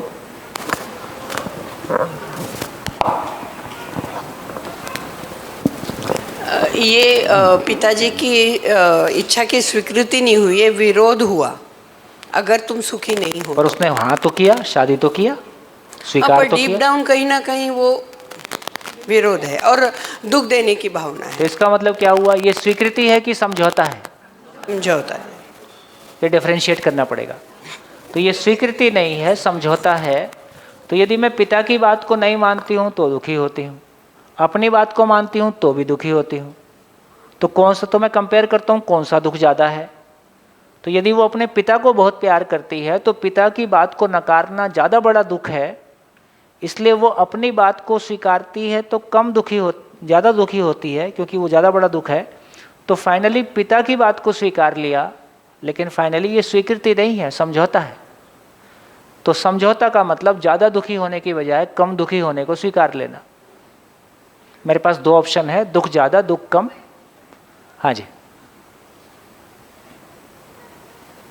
वो जिस लड़के से मतलब उसको शादी करनी थी उसने उससे की नहीं, तो जिससे उसको शादी करनी थी उसने उसको अस्वीकार किया ना। हाँ, तो इसलिए तो इसका वो दुख मतलब है। उसकी स्वीकृति जहाँ थी उसको उसने अस्वीकार किया, इसका दुख रहेगा ना। तो वो रोल हुआ ना, उसने उसको अस्वीकार किया इसलिए वो दुखी है। हाँ, क्या बोले? फिर से बोले, फिर से। मतलब जिस लड़के से उसको शादी करनी थी हाँ। उसने उसको अस्वीकार कर दिया इसलिए वो दुखी है। हाँ, अस्वीकार किया इसलिए दुखी है।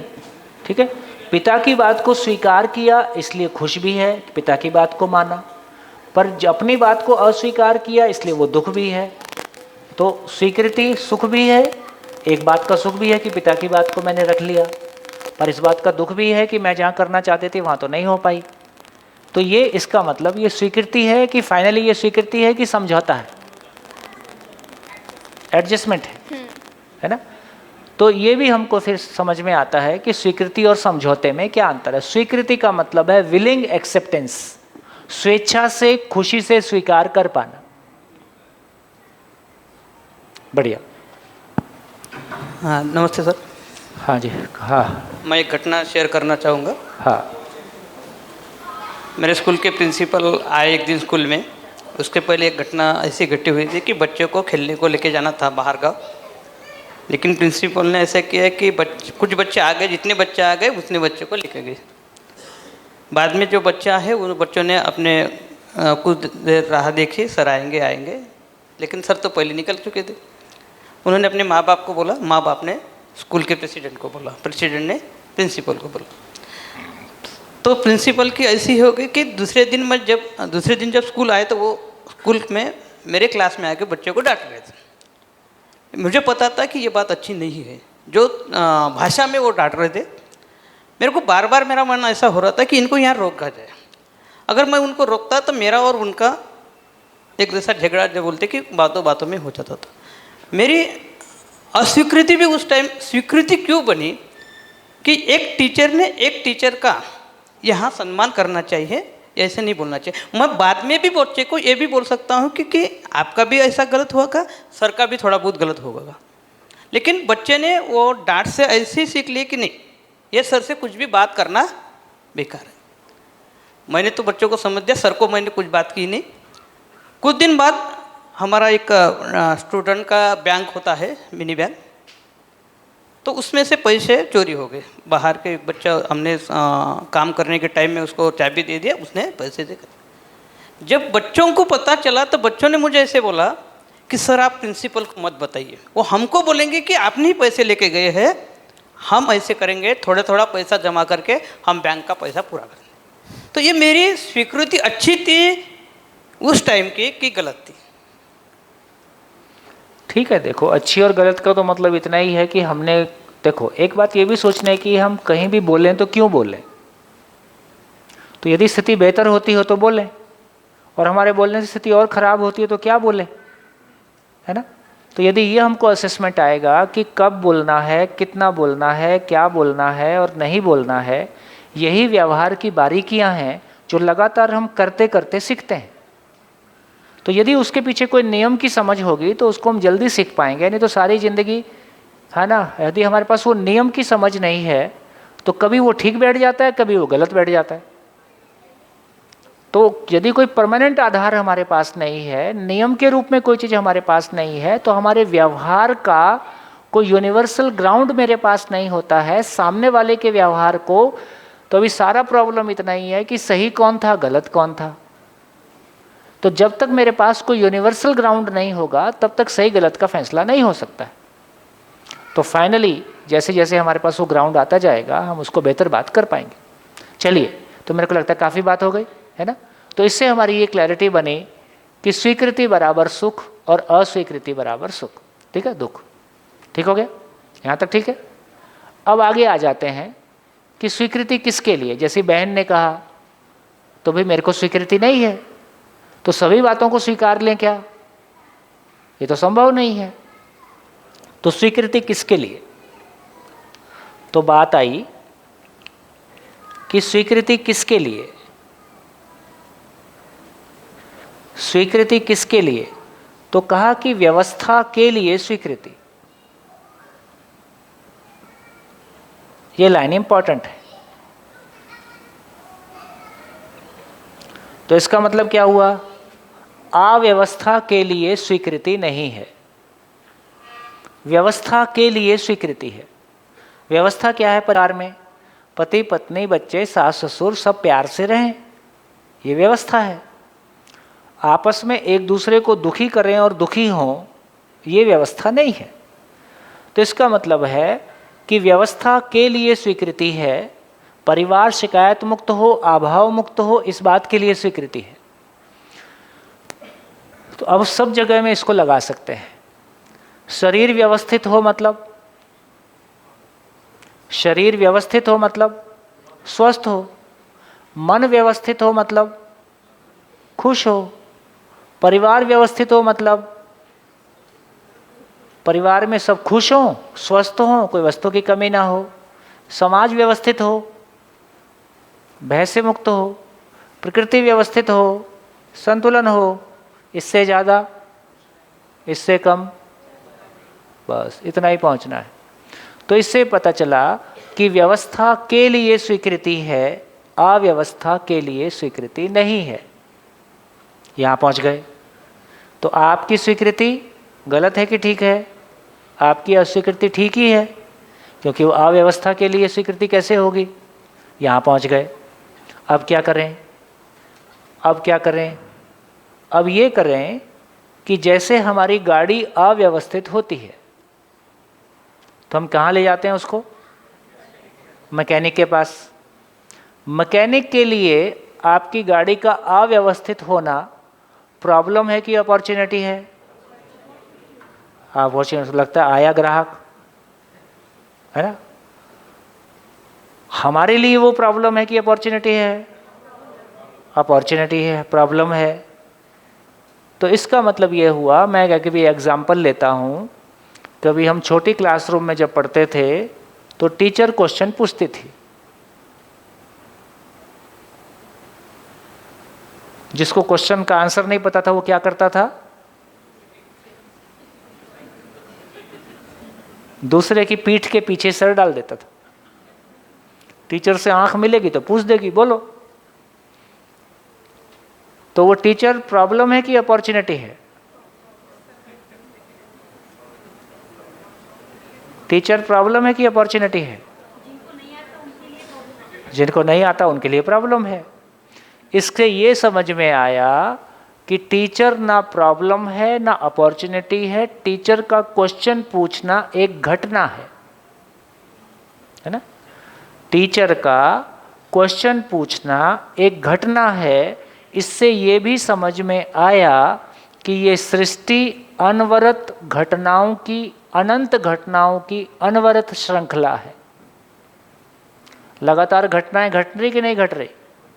मेरा शरीर बड़ा हो रहा है, विचार बदल रहे हैं, है ना? पंखा चल रहा है, धरती घूम रही है, पेड़ पौधे बड़े हो रहे हैं, शमशान घाट में जाओ तो एक के पीछे एक लाश आ रही है, हॉस्पिटल में जाओ तो एक के पीछे एक बच्चा आ रहा है, सब चल रहा है, अनंत घटनाएं। तो ये पूरी सृष्टि अनंत घटनाओं की अनवरत श्रृंखला है। तो टीचर क्या है? टीचर क्या है? हाँ, टीचर भी एक घटना है। घटना मतलब जो घट रहा है, धीरे धीरे उम्र बढ़ रही ना उसकी, घट रहा है। सांस क्या है?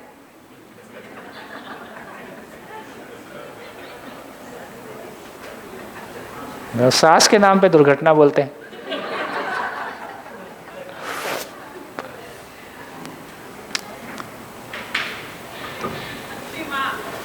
है?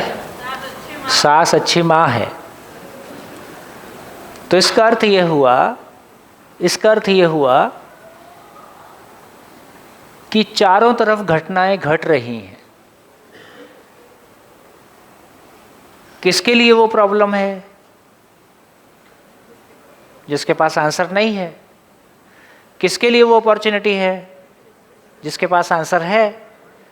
इससे ये समझ में आया कि हमारे आसपास जो कुछ भी घट रहा है, तो प्रॉब्लम और अपॉर्चुनिटी कहाँ है? मेरे पास। तो प्रॉब्लम और अपॉर्चुनिटी मेरा माइंडसेट में है, मेरे अंदर है। क्या प्रॉब्लम है? मैं घटना को हैंडल नहीं कर पा रहा हूँ। जैसे हम लोग एग्ज़ाम देते हैं और अगली क्लास में चले जाते हैं, जो लोग पास हो जाते हैं वो अगली क्लास में चले जाते हैं। एग्ज़ाम हो कि नहीं हो,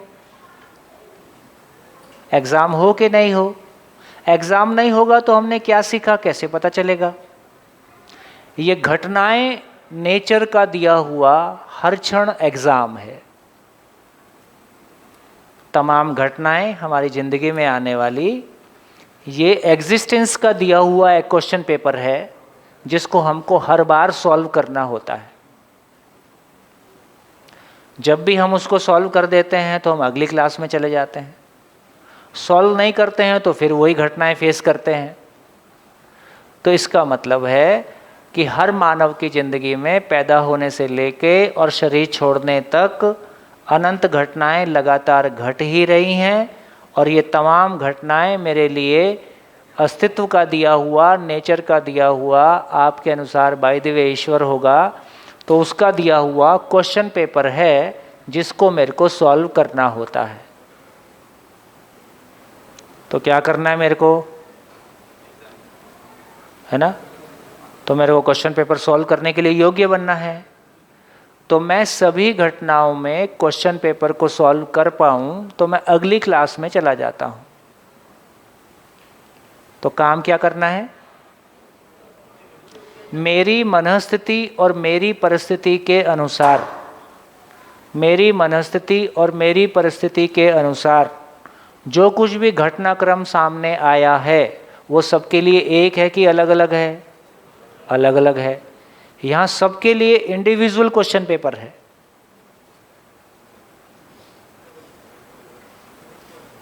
और धीरे से ये भी समझ में आएगा कि मैं जिस परिवार में आया हूँ, जिस परिवार में मैंने शरीर चलाया है, वहाँ भी मैं स्वेच्छा से आया हूँ, मेरी मर्जी से मैंने तय किया उस परिवार में आने का। आगे चलेंगे तो ये भी ध्यान में आएगा। तो यदि मैंने ये तय किया है तो उस परिवार के सारे लोग मेरे ही तय किए हुए हैं, मेरे ही स्वीकारे हुए हैं। तो जो कुछ भी उनके नेचर हैं, जो कुछ भी उनके नेचर हैं, इसका मतलब है कि उनके नेचर के साथ में मैं उस पेपर को सॉल्व कर पाऊँ उतनी मेरी योग्यता बन जाए।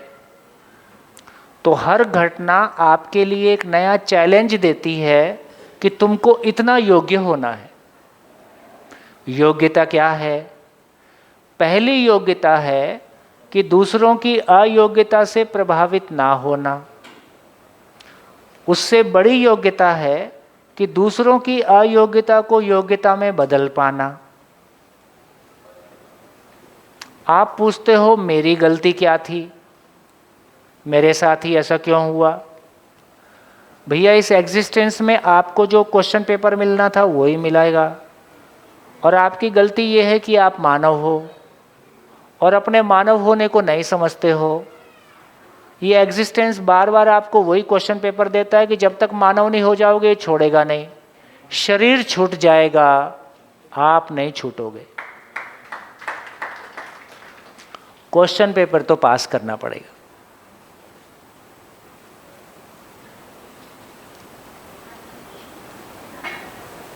क्या करें? यदि आप सुसाइड भी कर लेते हो तो भी आप एग्ज़ाम को बाईपास नहीं कर सकते। एग्ज़ाम तो देना ही होगा, इसमें कोई माफ़ी है नहीं, क्योंकि एग्ज़ाम दिए बिना हम अगली क्लास में नहीं जाएंगे। तो क्या करना, हमारे हाथ में क्या है? एग्ज़ाम देना। और हमारे हाथ में क्या है? एग्ज़ाम तैयारी के साथ दिया जाए कि बिना तैयारी के साथ दिया जाए? तैयारी के साथ दिया जाए। शरीर के साथ भी, शरीर के बाद भी। शरीर के बाद एग्ज़ाम नहीं होता है, एग्ज़ाम सशरीर ही होता है, उधर फिर वो एग्ज़ाम नहीं वो, लेकिन उसके बाद एग्ज़ाम नहीं, एग्ज़ाम इधर ही होगा, क्वेश्चन पेपर इधर ही मिलता है। तो हमारे पास क्या ऑप्शन है? योग्यता बढ़ाएं। तो सारी घटनाएं अच्छी और बुरी जिनको हम कहते हैं, वो तमाम घटनाएं हमारी ज़िंदगी में एक ही पॉइंटर है कि भाई योग्यता बढ़ाओ, क्योंकि हम आए ही धरती पे योग्यता बढ़ाने थे। यदि हमारा ध्यान पहले से योग्यता बढ़ाने में चला जाए, बचपन से ही हमारी योग्यता बढ़ती चली जाए, तो ये घटनाएं आएंगी ही नहीं। आएंगी तो हम हैंडल कर लेंगे। अब सवाल इतना ही है कि ये घटनाओं के लायक हमारे पास योग्यता नहीं है और उसके लिए हमारे पास कोई स्कूल भी नहीं है। तो बिना तैयारी के सारे एग्ज़ाम दे रहे, है ना, उसमें जो घट रहा है वो घट रहा है। इसलिए क्या बोला? सारे ही फेल हैं, कोई थोड़ा जोरदार तरीके से फेल होता है, कोई थोड़ा आराम। कितने परिवार में कितने रिश्ते मिलेंगे जिसमें सारी ज़िंदगी कोई गिला शिकवा शिकायत ना हो? एक भी नहीं मिलेगा। तो आप चिंता ना करो, सबके परिवार एक ही जैसे हैं। कहीं थोड़ा सा ये जोर से हो जाता है, कहीं थोड़ा सा ये धीरे से होता है। और जहाँ प्यार से भी चल जा रहा है उसके बाद भी आपके अंदर तो अतृप्ति रहेगी, क्योंकि जो मैं की आवश्यकता है, जो जीने की आवश्यकता है, क्यों जीना है, कैसे जीना है, जब तक वो पेट नहीं भरेगा आप कुछ भी कर डालो वो कॉर्नर तो खाली रहेगा। दूसरा ये भी लगता है कि जिन लोग की ज़िंदगी में ज़्यादा कड़े एग्ज़ाम आते हैं, वो कमांडो ट्रेनिंग होती है ना, कमांडो ट्रेनिंग, कमांडो ट्रेनिंग में पहले आपसे फॉर्म भरवाया जाता है कि इस ट्रेनिंग में आप मर गए तो आपकी जिम्मेदारी होगी कि आपने स्वेच्छा से स्वीकार किया है।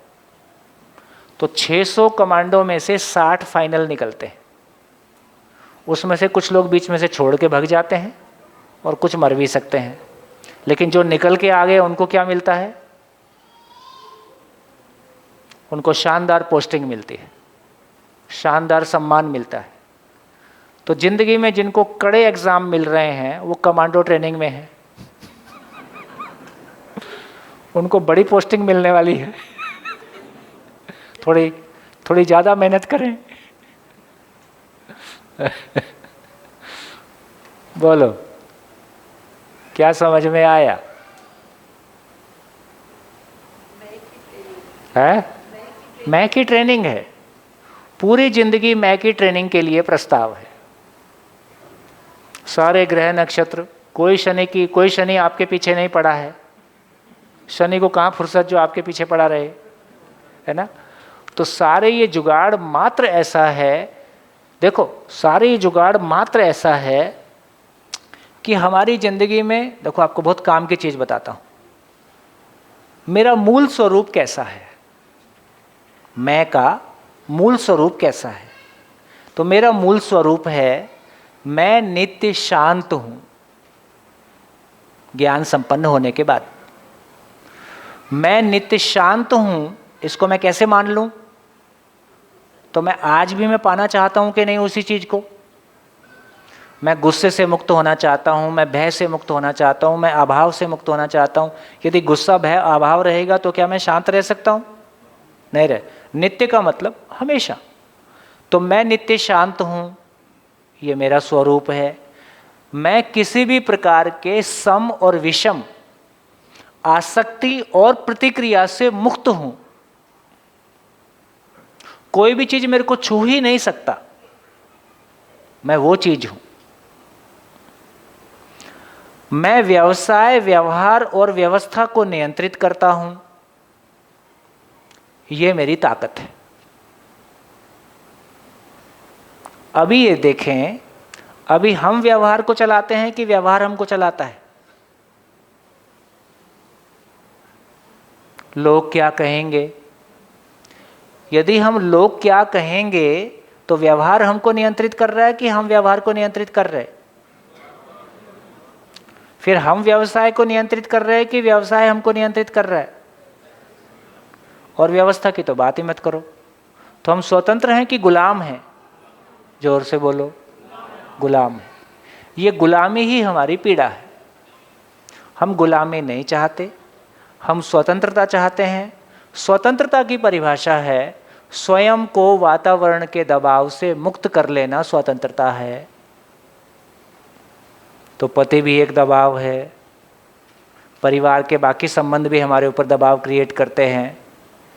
ये सब कुछ का हमारे ऊपर प्रभाव, नेगेटिव प्रभाव ना हो, ऐसी मेरी मनस्थिति बन जाए, ऐसा मैं की स्थिति बन जाए, भाव और विचार की स्थिति बन जाए। ये यदि ये स्थितियाँ नहीं आएंगी तो मेरे को पता कैसे चलेगा कि मेरी कमजोरी कहाँ पे है? तो इसका मतलब ये हुआ कि सारी जिंदगी में घटने वाली घटनाएं मेरे को हर तरह का कलर दिखाती हैं।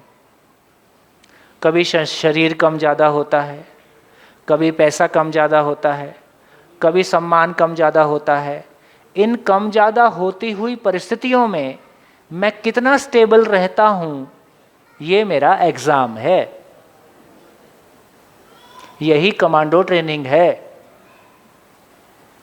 तो सारी स्थितियां हमेशा एक जैसी बनी रहें तो कैसा होगा? है लर्निंग होगी कि नहीं होगी? कोई लर्निंग नहीं होगी। किनको लर्निंग ज़्यादा होती है? जो कठिन परीक्षा देते हैं। यदि एग्ज़ाम बहुत टफ आता है तो ये किसके लिए आसान है, किसके लिए? कौन ऐसा चाहता है? जो क्लास का इंटेलिजेंट बच्चा, वो क्या चाहता है? एग्ज़ाम टफ आए कि एग्ज़ाम इजी आए? टफ आए, क्योंकि जब एग्ज़ाम टफ आएगा तो उसकी तैयारी का पता चलेगा। यदि एग्ज़ाम सिंपल आएगा तो सभी कर लेंगे। जिसने बहुत मेहनत की है उसकी मेहनत का पता कब चलता है? जब क्वेश्चन पेपर टफ आता है, तब उसको परफॉर्म करने का चांस है। इसका मतलब है जिनकी ज़िंदगी में टफ एग्ज़ाम आ रहे हैं, इसका मतलब है उनसे प्रकृति को, नियति को भी बड़ी अपेक्षाएं हैं। बच्चों को कोई ज़्यादा जिम्मेदारी देते हैं? बच्चों को जिम्मेदारी नहीं देते, टॉफ़ी वॉफ़ी खिला पिला के खुश रखते हैं। बड़ों को जिम्मेदारी मिलती है। तो हम में से जिन लोगों को बड़ी जिम्मेदारियां मिलनी हैं, उनकी ज़िंदगी में टफ परिस्थितियां आती। कुछ लोग की ज़िंदगी थोड़ा प्लेन सी निकल जाती, खाते पीते ही, तो उनकी लर्निंग भी नहीं हो पाती। ज़्यादा लर्निंग कब होती है? जब परिस्थितियाँ टफ होती हैं कि परिस्थितियाँ सामान्य होती हैं? टफ होती हैं। तो कृपया करके हिम्मत करें। जो कुछ भी आज कठिन समय है, एक दिन शरीर नहीं रहेगा, ऐसे ही सब खत्म होने वाला है। उसके पहले भी परिस्थितियाँ बदली जाती हैं। लेकिन इससे जो मैं सीख सकता था, जो मेरे समझने के लिए जगह है, वो जगह को अपन खोए नहीं, वो अवसर को अपन खोए नहीं। क्या समझ में आया? इस पूरी चर्चा का क्या सार निकला? क्या हम यहाँ स्थित प्रज्ञ होने की बात करते हैं? वही है। तो स्थित प्रज्ञा का पहले का मतलब क्या था? वो कुछ अलग था।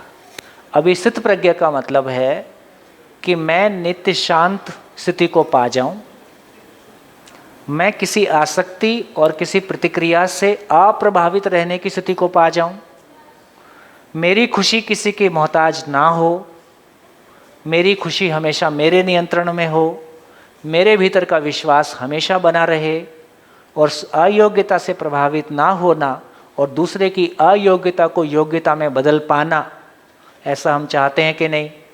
तो क्या यहाँ हम इमोशन से परे हो जाएं?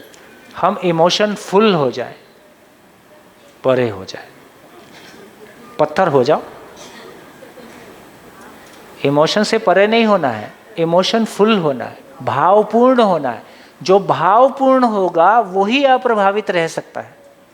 जिसका पेट भरा हुआ होगा वो दूसरे की टेबल पे खाना देख के प्रभावित नहीं होता।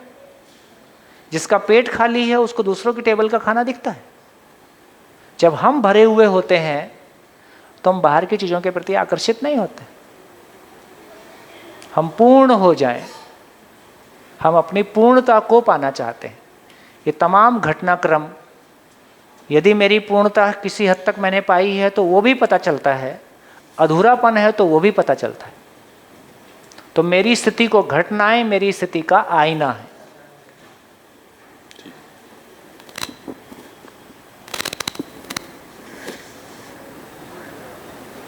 बढ़िया, कुछ अप्रिशिएट नहीं करते हो?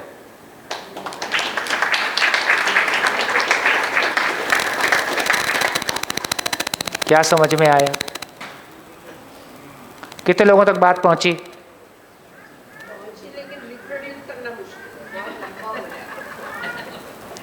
लंबा नहीं बोलता मैं, वही बार बार बोलता हूं।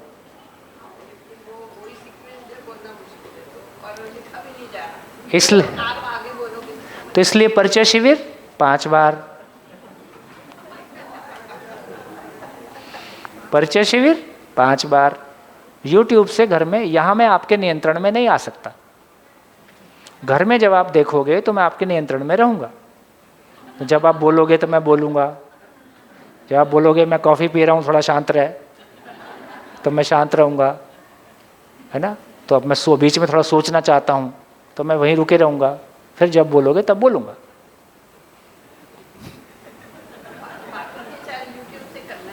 वो आपकी मौज है, जैसे आपकी अनुकूलता हो। लेकिन ये बात ठीक है, ऑफलाइन का कोई विकल्प नहीं। ये जो क्लासरूम में घटता है ना, अपना सब कुछ छोड़ के निकल के आ गए, तो बहुत सारा माइंडसेट हमारा वहाँ छूट जाता है। यही आप नागपुर में आके जाके करते, अब देख लो जो लोग आ जाके कर रहे हैं वो 1:30 बजे और शाम को 6 बजे फिर घर के दोबारा चीज़ों में इन्वॉल्व हो जाते, तो वो जो गहराई है वो थोड़ी सी कम पड़ती है। ऐसा नहीं कि फ़ायदा नहीं होता है, जो डेप्थ आनी चाहिए उसमें थोड़ी कमी रहती है। और ये कैंपस फुल टाइम अपने पास ही होता और हम 24 घंटे सारे एक साथ रह रहे होते, उसकी इंटेंसिटी और ज़्यादा हो जाती।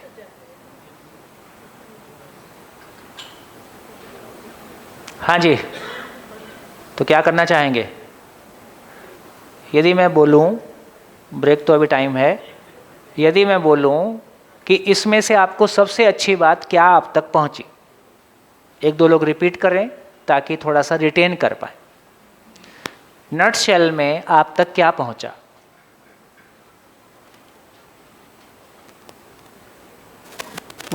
सभी बातों से ऐसा लगता है कि अभी जो हुआ तो अपनी योग्यता बढ़ाना चाहिए।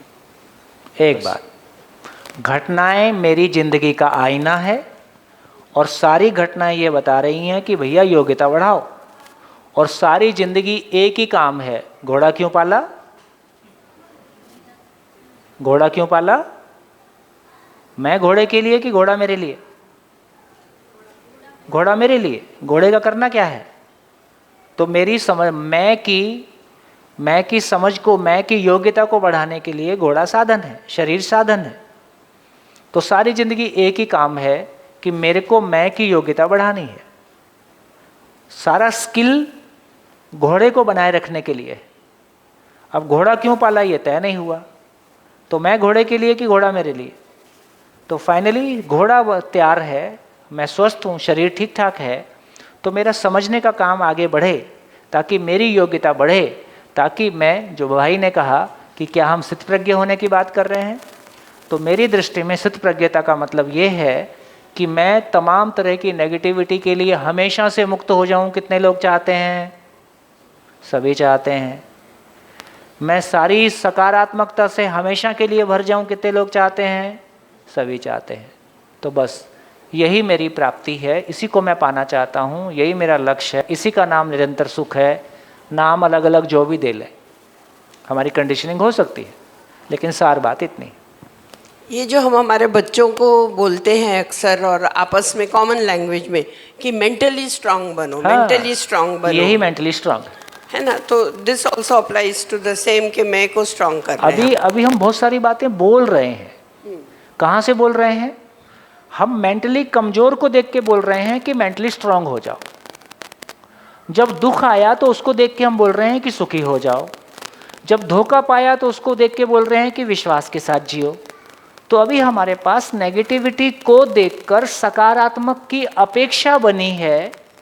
वो जो पॉजिटिविटी है, जो सकारात्मकता है, उसकी समझ हमारे पास नहीं है। कौन स्ट्रांग होता है? शरीर के स्ट्रांग होने से मैं स्ट्रांग होता है क्या? ये तो नहीं होता है ना। तो मैं किधर रहता है? तो मैं कि मेरे पास कोई एड्रेस नहीं है, क्लैरिटी नहीं है, कहाँ से मैं स्ट्रांग हो जाएगा? मार खा खा के थक जाते, स्ट्रांग कहाँ हो पा रहे हैं? टूट जाते। तो ये घटनाएं हमको तोड़ दे रही हैं, हम स्ट्रांग नहीं हो पा रहे हैं, क्योंकि मेरे पास वो क्लास ही नहीं है, वो यूनिवर्सिटी नहीं है, वो जगह नहीं है जहां मैं स्ट्रांग हो सके।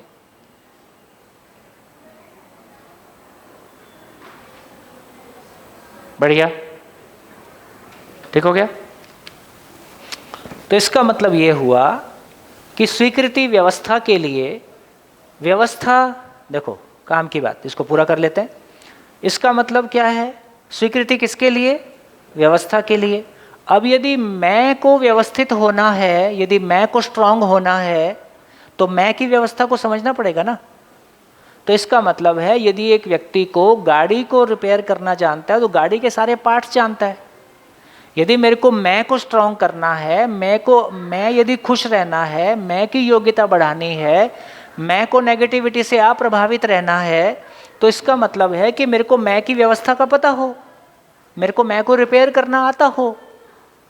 तो जब तक मेरे को मैं की व्यवस्था का पता नहीं होगा, तो मैं की व्यवस्था मेरी स्वीकृति मैं के लिए हो जाए, तो इसका मतलब है व्यवस्था को समझना। यदि व्यवस्था के लिए स्वीकृति है तो उस व्यवस्था को समझना होगा, तब उसका नियम पता चलेगा। यदि व्यवस्था को समझना है, समझना होता है तो उसका प्रमाण क्या है? उस व्यवस्था में जीना उसका प्रमाण है। यदि मेरे को गाड़ी की समझ है तो मैं गाड़ी बना लेता हूँ। यदि मेरे को गाड़ी की समझ है तो व्यवस्था में जीना, यदि गाड़ी की समझ है तो दूसरे को समझाने का काम मैं कर ही सकता हूँ, उसको समझने में सहयोग दे ही सकता हूँ। तो मैं गाड़ी को समझता हूँ, मैं गाड़ी को रिपेयर कर सकता हूँ, मैं आपको रिपेयर करना सिखा सकता हूँ। तो मैं प्रमाण हो गया कि मेरे को गाड़ी की समझ है। इसका मतलब है व्यवस्था को समझना।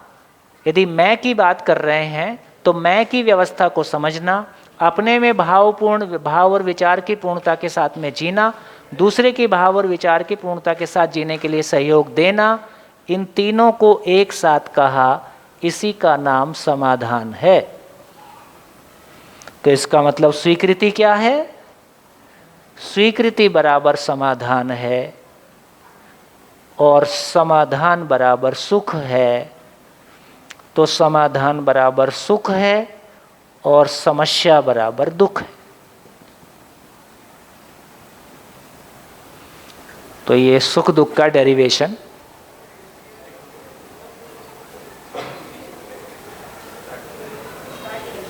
क्या?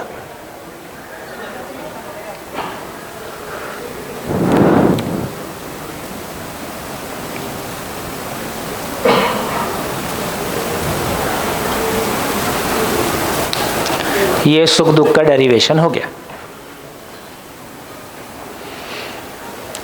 अब यदि शरीर के लिए स्वीकृति आना है तो शरीर की व्यवस्था को समझना पड़ेगा। परिवार के लिए परिवार की व्यवस्था को, समाज की व्यवस्था को, प्रकृति की व्यवस्था को, तो सभी जगह व्यवस्था की समझ होने से हम उस चीज़ को हैंडल कर सकते हैं। तो अपने भीतर अपने भाव और विचार की समझ होने से, मैं की समझ होने से अपनी स्टेट ऑफ माइंड को हम हैंडल कर सकते हैं, अपने सुख दुख को हैंडल कर सकते हैं।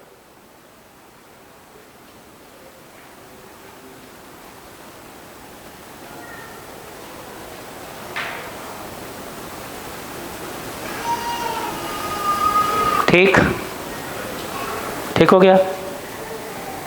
अब कोई क्वेश्चन? कहाँ से चले थे? सुख क्या है, यहाँ से चले। सुख क्या है? स्वीकृति। स्वीकृति क्या है? समझ। स्वीकृति क्या है? इसी को समझ बोल रहे हैं। समाधान जिसको बोल रहे हैं, इसी को समझ कह रहे हैं। कौन सी समझ? प्रकृति के उस नियम को समझना जो शाश्वत है। प्रकृति में जो शाश्वत नियम है, उस नियम को समझने को समझ बोल रहे हैं। इसका मतलब है ऐसा हमारे को ग्राउंड मिल गया, इसको हम कह रहे हैं नियम की समझ।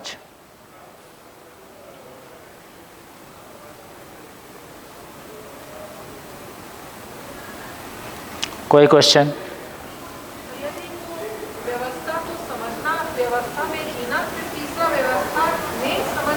व्यवस्था को मल्टीप्लाई करना है ना। मल्टीप्लाई करने से ही कॉन्फिडेंस आ रहा है ना। एक डॉक्टर दूसरे डॉक्टर को तैयार करता है, एक इंजीनियर इंजीनियरिंग कॉलेज में दूसरे इंजीनियर को तैयार करता है। हम मानव हैं, हम शरीर तैयार कर पा रहे हैं। हम परिवारों में शरीर तैयार कर रहे हैं कि मानव तैयार कर रहे हैं? मानव तैयार नहीं कर पा रहे, यही पीड़ा है। अपनों से दुख पाया कि परायों से दुख पाया? बस यहीं पे लोचा है। इतना बात समझने से हमारा इस बात पे भी ध्यान जाता है कि फिर अभी तक सुख दुख किसको, अब क्या निकला? अब सुख क्या है? समाधान बराबर सुख। तो आज तक हम सुख दुख किसको बोल रहे थे? हम सुने हैं बोलते हैं क्या? हम बोलते हैं कि सुख दुख साथ साथ है। और क्या बोलते हैं? सुखी सुख हो गया तो बोर हो जाएंगे। और क्या बोलते हैं? दुख के बिना सुख का पता नहीं चलता है। और क्या बोलते हैं? संतुष्ट हो गए तो विकास रुक जाएगा। ये ज्ञान आपके पास पुराना है, ये पुराना सॉफ्टवेयर है।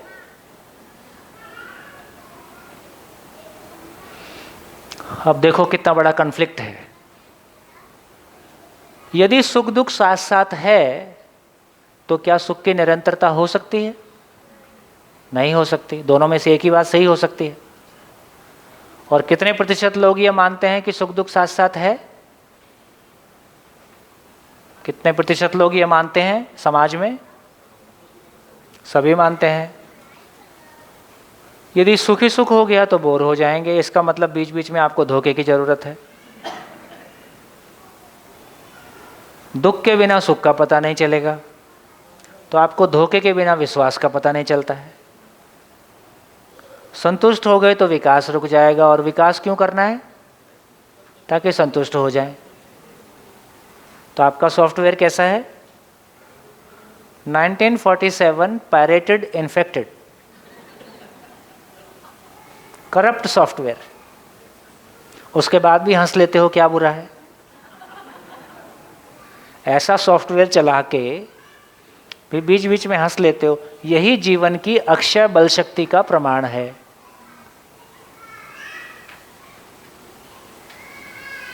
तो अपनी सारी हंसी किस बात की है?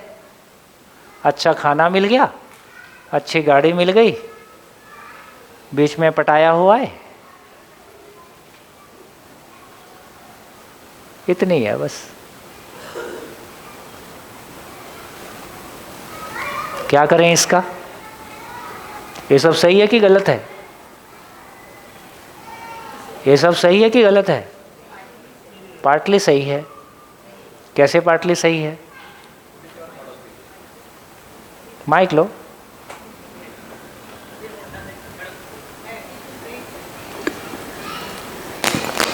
पार्टली इसलिए सही है कि सुख दुख साथ साथ है जो हम बोल रहे हैं, तो ये तो होता ही है। सुख के बाद दुख आता है। और अपना नज़रिया भी है उसमें। वो सिचुएशन को हम दुख के तरीके से देख सकते हैं और वही सिचुएशन को हम चैलेंज लेके सुख में कन्वर्ट कर सकते हैं। आप चाहते हो दुख आए? नहीं चाहता तो कोई नहीं। चाहता तो कोई नहीं। इसका क्या करें? ये सही है कि गलत है?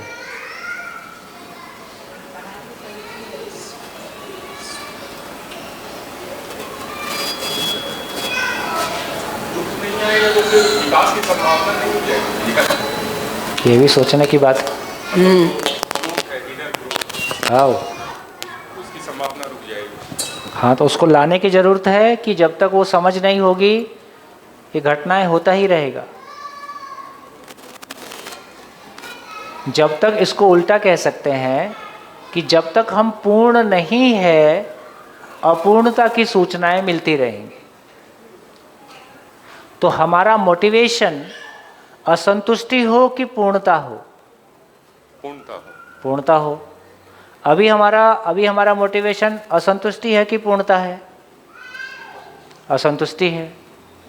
घर वाले क्या बता रहे बार बार घर में एक दूसरे को? उसको देखो, उसको देखो, और तुम पीछे रह गए। तो इसका मतलब है, और ये भी गलत नहीं है, तो सारी बातें कहाँ सही हैं? ये जिंदा रहने के धरातल पे ये सारी लाइनें सही हैं। जब हम स्वयं को शरीर मानते हैं, जिंदा रहने के धरातल पर जी रहे हैं, तो सुख दुख साथ साथ है ही, क्योंकि अपने अनुकूल इंद्रिय का जुगाड़ मिल गया तो खुश, नहीं मिला तो दुखी, अपने अनुकूल रूप बल धन पद मिल गया तो खुश, नहीं तो दुखी। और हमेशा ये एक जैसा रहेगा नहीं, क्योंकि ये परिवर्तनशील है। परिवर्तनशील है तो सुख दुख साथ साथ है, तो कभी खुशी कभी गम। कहाँ से आ रहा है ये मान्यता कहाँ से आ रही है? ये जिंदा रहने की जगह से आ रही है। तो जिंदा रहने की जगह से जब मैं स्वयं को शरीर मानता हूँ तो कभी खुशी कभी गम रहेगा ही। कभी आपके मन की हो जाएगी, कभी आपके मन की नहीं होगी। तो हमने शरीर की अनुकूलता प्रतिकूलता को सुख दुख माना है, इसलिए वो कभी खुशी कभी गम रहेगा। फिर क्या बोला? सुखी सुख हो गए तो बोर हो जाएंगे। कौन सा सुख है हमारे पास? शरीर का सुख है। शरीर का सुख है तो मीठा ही मीठा खाते हुए फिर नमकीन की इच्छा होती है। बहुत ज़्यादा ठंडी में रह लें तो लगता है यार गर्मी कब आएगी, और बरसात ही बरसात देख के लगता है धूप कब आएगी। तो इस तरह से जब हम शरीर के धरातल पर जीते हैं और फिजिकल सुख के साथ जीते हैं, उसकी निरंतरता नहीं हो सकती। इसलिए उसमें परिवर्तन की चाहना, या यदि वैसे ही चलते रहता है तो उससे बोरियत भी होता ही है, नेचुरल है। फिर बोले दुख के बिना सुख का पता नहीं चलेगा। तो इसका मतलब क्या हुआ? घोर गर्मी झेल के एसी मिल जाए, ओहो लगता है कुछ मिल गया, है ना। और बहुत धक्के खा के कंफर्टेबल जर्नी मिल जाए तो लगता है यार आराम मिल गया। तो बेसिकली दुख के कंपैरिजन में हम सुख को पहचानते हैं। अब आप देख लीजिए, हमारे बच्चे यदि पैदा होते ही कारों में चल रहे हैं तो उनको ट्रैवलिंग का कोई दुख का पता ही नहीं है, तो उनको कार सुख जैसा नहीं लग रहा है। तो बेसिकली नेगेटिव को देख के हमको किसी पॉजिटिव के इम्पोर्टेंस समझ में आती है। गरीबी देख के, गरीबी देखी हो तो फिर जब पैसा आता है तो हमको लगता है कि कुछ हुआ। तो इसका मतलब है दुख के बिना सुख का पता नहीं चलता है। घर में लड़ाई हो जाए, फिर यदि जब आपस में समझौता हो जाता है फिर कैसा लगता है? फिर बढ़िया लगता है, क्योंकि दुख के कंपैरिजन में उसको देख रहे हैं। तो जब हम नेगेटिव के कंपैरिजन में हमेशा देख रहे हैं, है ना, और यदि वही लगातार हो जाए फिर वही इससे बोर हो जाते हैं। अभी एक दूसरे के साथ ये क्या मतलब है? ये प्री मैरिटल पोस्ट मैरिटल ये तमाम रिलेशनशिप का क्या मतलब है? इसका एक मतलब ये भी हम एक दूसरे से बोर हो गए, इसका एक मतलब ये भी है। और जिसके साथ आज हैं कल उससे भी बोर होने वाले हैं, क्योंकि शरीर पुराना होता है इसलिए रिलेशन भी पुराना होता है। तो जब हम शरीर के तल पे जी रहे हैं तो ये सारी बातें ठीक लग रही हैं। संतुष्ट हो गए तो विकास रुक जाएगा, क्योंकि शरीर के तल पे हमारी सारी दौड़ किस बात की है? कोई मुझसे आगे निकल गया है और मैं पीछे रह गया हूँ, और मेरे को पीछे नहीं रहना है, ये मेरा मोटिवेशन है। तुम भी कुछ बड़ा पा सकते हो, तुम पीछे रह गए हो, तो असंतुष्टि हमारा मोटिवेशन है शरीर के तल पे। तो ये सारी बातें शरीर के तल पे सही साबित होती हैं। जब मैं जिंदा रहने को जीना मानता हूँ, ये सारा ज्ञान सही साबित होता है। लेकिन जैसे ही मैं जीने को पहचानता हूँ, जैसे ही मैं जीने को पहचानता हूँ, ये सारी बातें निरर्थक साबित हो जाती हैं।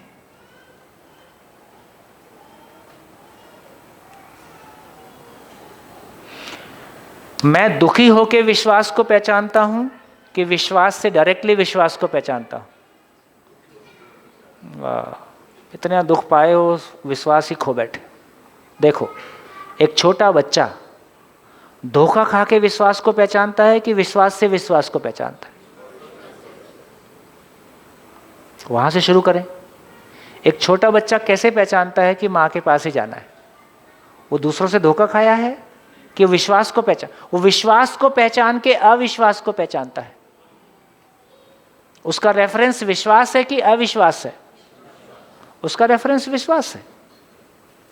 इसका मतलब है जब हमारे पास पूर्णता का रेफरेंस नहीं है, जब हमारे पास अपनी कोई मंजिल नहीं है, जब हमारे पास अपना कोई लक्ष्य नहीं है, तो दूसरों से आगे निकलना और पीछे रह जाने का एहसास ही मेरा मोटिवेशन है।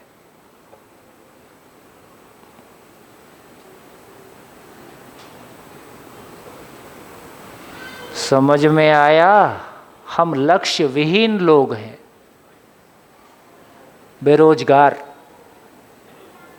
तो किसी को देख के रोजगार की तलाश में रहते हैं और कॉपी पेस्ट मार देते हैं, और वहाँ पहुँच भी गए तो पता चलता है कि यहाँ तो नहीं पहुँचना था। अक्सर लोगों को 60 के बाद ये समझ में आ रहा है कि यहाँ तो नहीं पहुँचना था। फिर अंतिम ज्ञान हाथ में आ जाता है। अंतिम ज्ञान मतलब सुख दुख साथ साथ है, जीवन एक संघर्ष है, संसार माया है, कुछ समझ नहीं। जिंदगी ऐसी नहीं है। जिंदगी कैसी है? जिंदगी में सुख ही सुख है, दुख का कोई अस्तित्व ही नहीं है। इस अस्तित्व में प्रकाश ही प्रकाश है, अंधकार का अस्तित्व नहीं है। इसको चर्चा करेंगे। ज्ञान ही ज्ञान है, अस्तित्व में कन्फ्यूज़न नहीं है। ज्ञान ही ज्ञान है, अस्तित्व में रहस्य नहीं है, चमत्कार नहीं है, दुख नहीं है, अंधकार नहीं है। जब वो ध्यान में आता है तो मेरा रेफरेंस दूसरों से आगे निकलना होगा कि दूसरों को आगे बढ़ाना होगा? कौन बड़ा है? जो दूसरों से आगे निकलना चाहता है वो पहले से ही हारा हुआ आदमी है। अपने बच्चों के साथ दौड़ लगाते हैं तो हार के भी जीत जाते हैं, और जिंदगी में जीत के भी हार जाते हैं।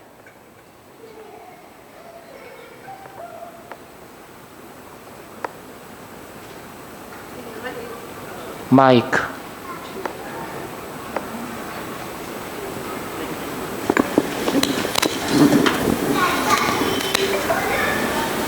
जैसे आपने कहा कि अभी हम दूसरों से आगे निकलना चाहते हैं, तो ये एक जस्ट एग्जाम्पल के तौर पे मैं अपना ही एग्जाम्पल दूंगी बहुत फ्रैंकली, कि जैसे नेशनल लेवल पे एक मैं नेशनल प्रेसिडेंट रह चुकी हूँ मेरी सोसाइटी की, इंडियन एकेडमी ऑफ साइकोलॉजी की। सारे पद उसके मैंने पार किए, प्रेसिडेंट हो गई और भी बहुत काम किए आगे। तो अब एक पोस्ट खाली है जो मतलब बहुत सीनियर लोगों को ही मिलती है।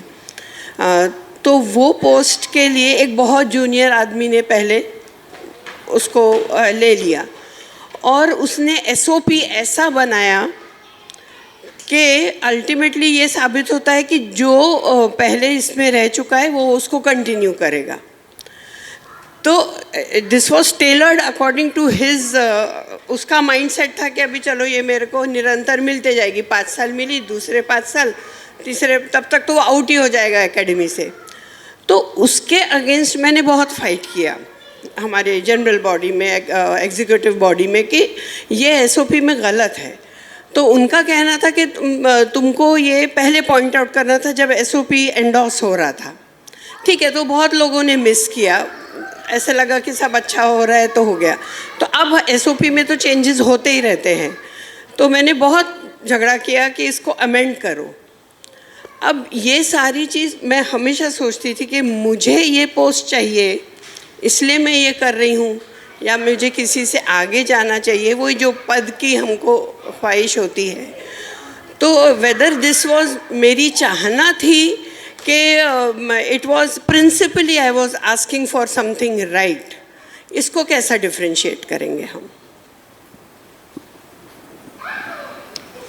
देखो, जो आपने बताया ये लगभग सभी जगह सेम पैटर्न हो रहा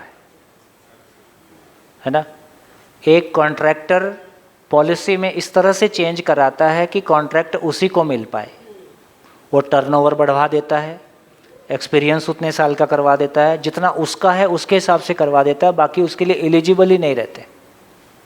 ये भी होता है। फिर फाइनली जितने भी ये बड़ी बॉडीज़ हैं इसमें अध्यक्ष के पद, उसके बाद उसका डिज़ाइन ऐसा बनाते हैं कि फिर फाइनली वही रहेगा। तो इसका क्या मतलब है? इसका इतना ही मतलब हुआ कि हमारे पास अपनी ज़िंदगी का कोई लक्ष्य नहीं है किसी पद को लेके और किसी दूसरों से आगे निकलने को लेके, या दूसरों पे मैं, पद का मतलब इतना ही है कि मैं दूसरों पे प्रभाव डाल सकता हूँ। तो इसका मतलब ये हुआ कि जब तक हमारे पास कोई एब्सोल्यूट रेफरेंस नहीं है तब तक हम यही सब तिकड़म करते हैं। हम प्रतिभाशाली लोग सही अर्थों में मानव की जो तृप्ति की जगह वो क्या है? मानव का पहचान का सूत्र क्या है? हर मानव अपने महत्व को जानकर तृप्त होता है। हर मानव अपने महत्व को जानकर तृप्त होता है। ये जो महत्व है, यदि मैंने अपने आप को मानव के रूप में पहचाना होता तो मानव के रूप में अपने मानव होना भी एक पद है। अब ये मानव होने का पद तो समझ में आया नहीं, तो फिर अपने को यही सारे पद समझ में आएंगे। उसको मैं एक बार आपके सामने रखता हूँ। देखो, इस बात को समझने की ज़रूरत है कि एक मानव का, हर मानव स्वयं के महत्व को जानकर तृप्त होता है। वो पद भी मैं इसलिए पाना चाहता हूँ कि मैं अपने महत्व को व्यक्त कर पाऊँ। उस पद को पाने से मेरी जो इम्पोर्टेंस है, मेरा जो महत्व है, मेरा जो एकेडमिक रिकॉर्ड है, मेरी जो एक्सीलेंस है, वो उस पद के माध्यम से व्यक्त हो सकती है। इसलिए भी हम पद को चाहते हैं। पॉजिटिवली से वो सेवा है एकेडमी को। हाँ, सेवा है, लेकिन हमको सेवा का कोई सही, ये सारा सेवा करके एकेडमी कहाँ पहुँची? सारी सेवा करके सारी एकेडमीज वहाँ पहुँची जहाँ जनमानस का इनके प्रति, व्यवस्थाओं के प्रति विश्वास ही उठ गया। पुलिस के प्रति विश्वास डे बाय डे बढ़ रहा है कि घट रहा है? हमारी राजनीतिक संस्थाओं के प्रति विश्वास बढ़ रहा है कि घट रहा है? हमारी एजुकेशनल इंस्टीट्यूशन के प्रति विश्वास बढ़ रहा है कि घट रहा है? हायर एजुकेशन में बच्चा क्लासरूम में बैठना नहीं चाह रहा है। यदि इन सारी चीज़ों को आप देखोगे, हमारे सारे प्रयासों के बावजूद हमारी सारी संस्थाओं का सम्मान, उनके प्रति विश्वास जनमानस में घटता जा रहा है, तो सही अर्थों में हमारा एक्सीलेंस व्यक्त हो रहा है कि हमारा कुछ और व्यक्त हो रहा है? हमको सोचना पड़ेगा। इसका मतलब क्या हुआ कि एक मानव का महत्व है, एक मानव का महत्व है, सबसे पहले उसका महत्व है स्वयं का, स्वयं के लिए महत्व।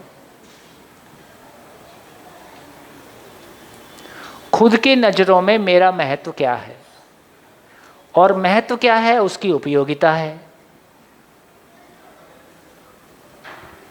तो स्वयं की, स्वयं के लिए उपयोगिता, स्वयं की परिवार में उपयोगिता, स्वयं की समाज में उपयोगिता, स्वयं की व्यवस्था में उपयोगिता। इन चारों में से सबसे महत्वपूर्ण कौन है?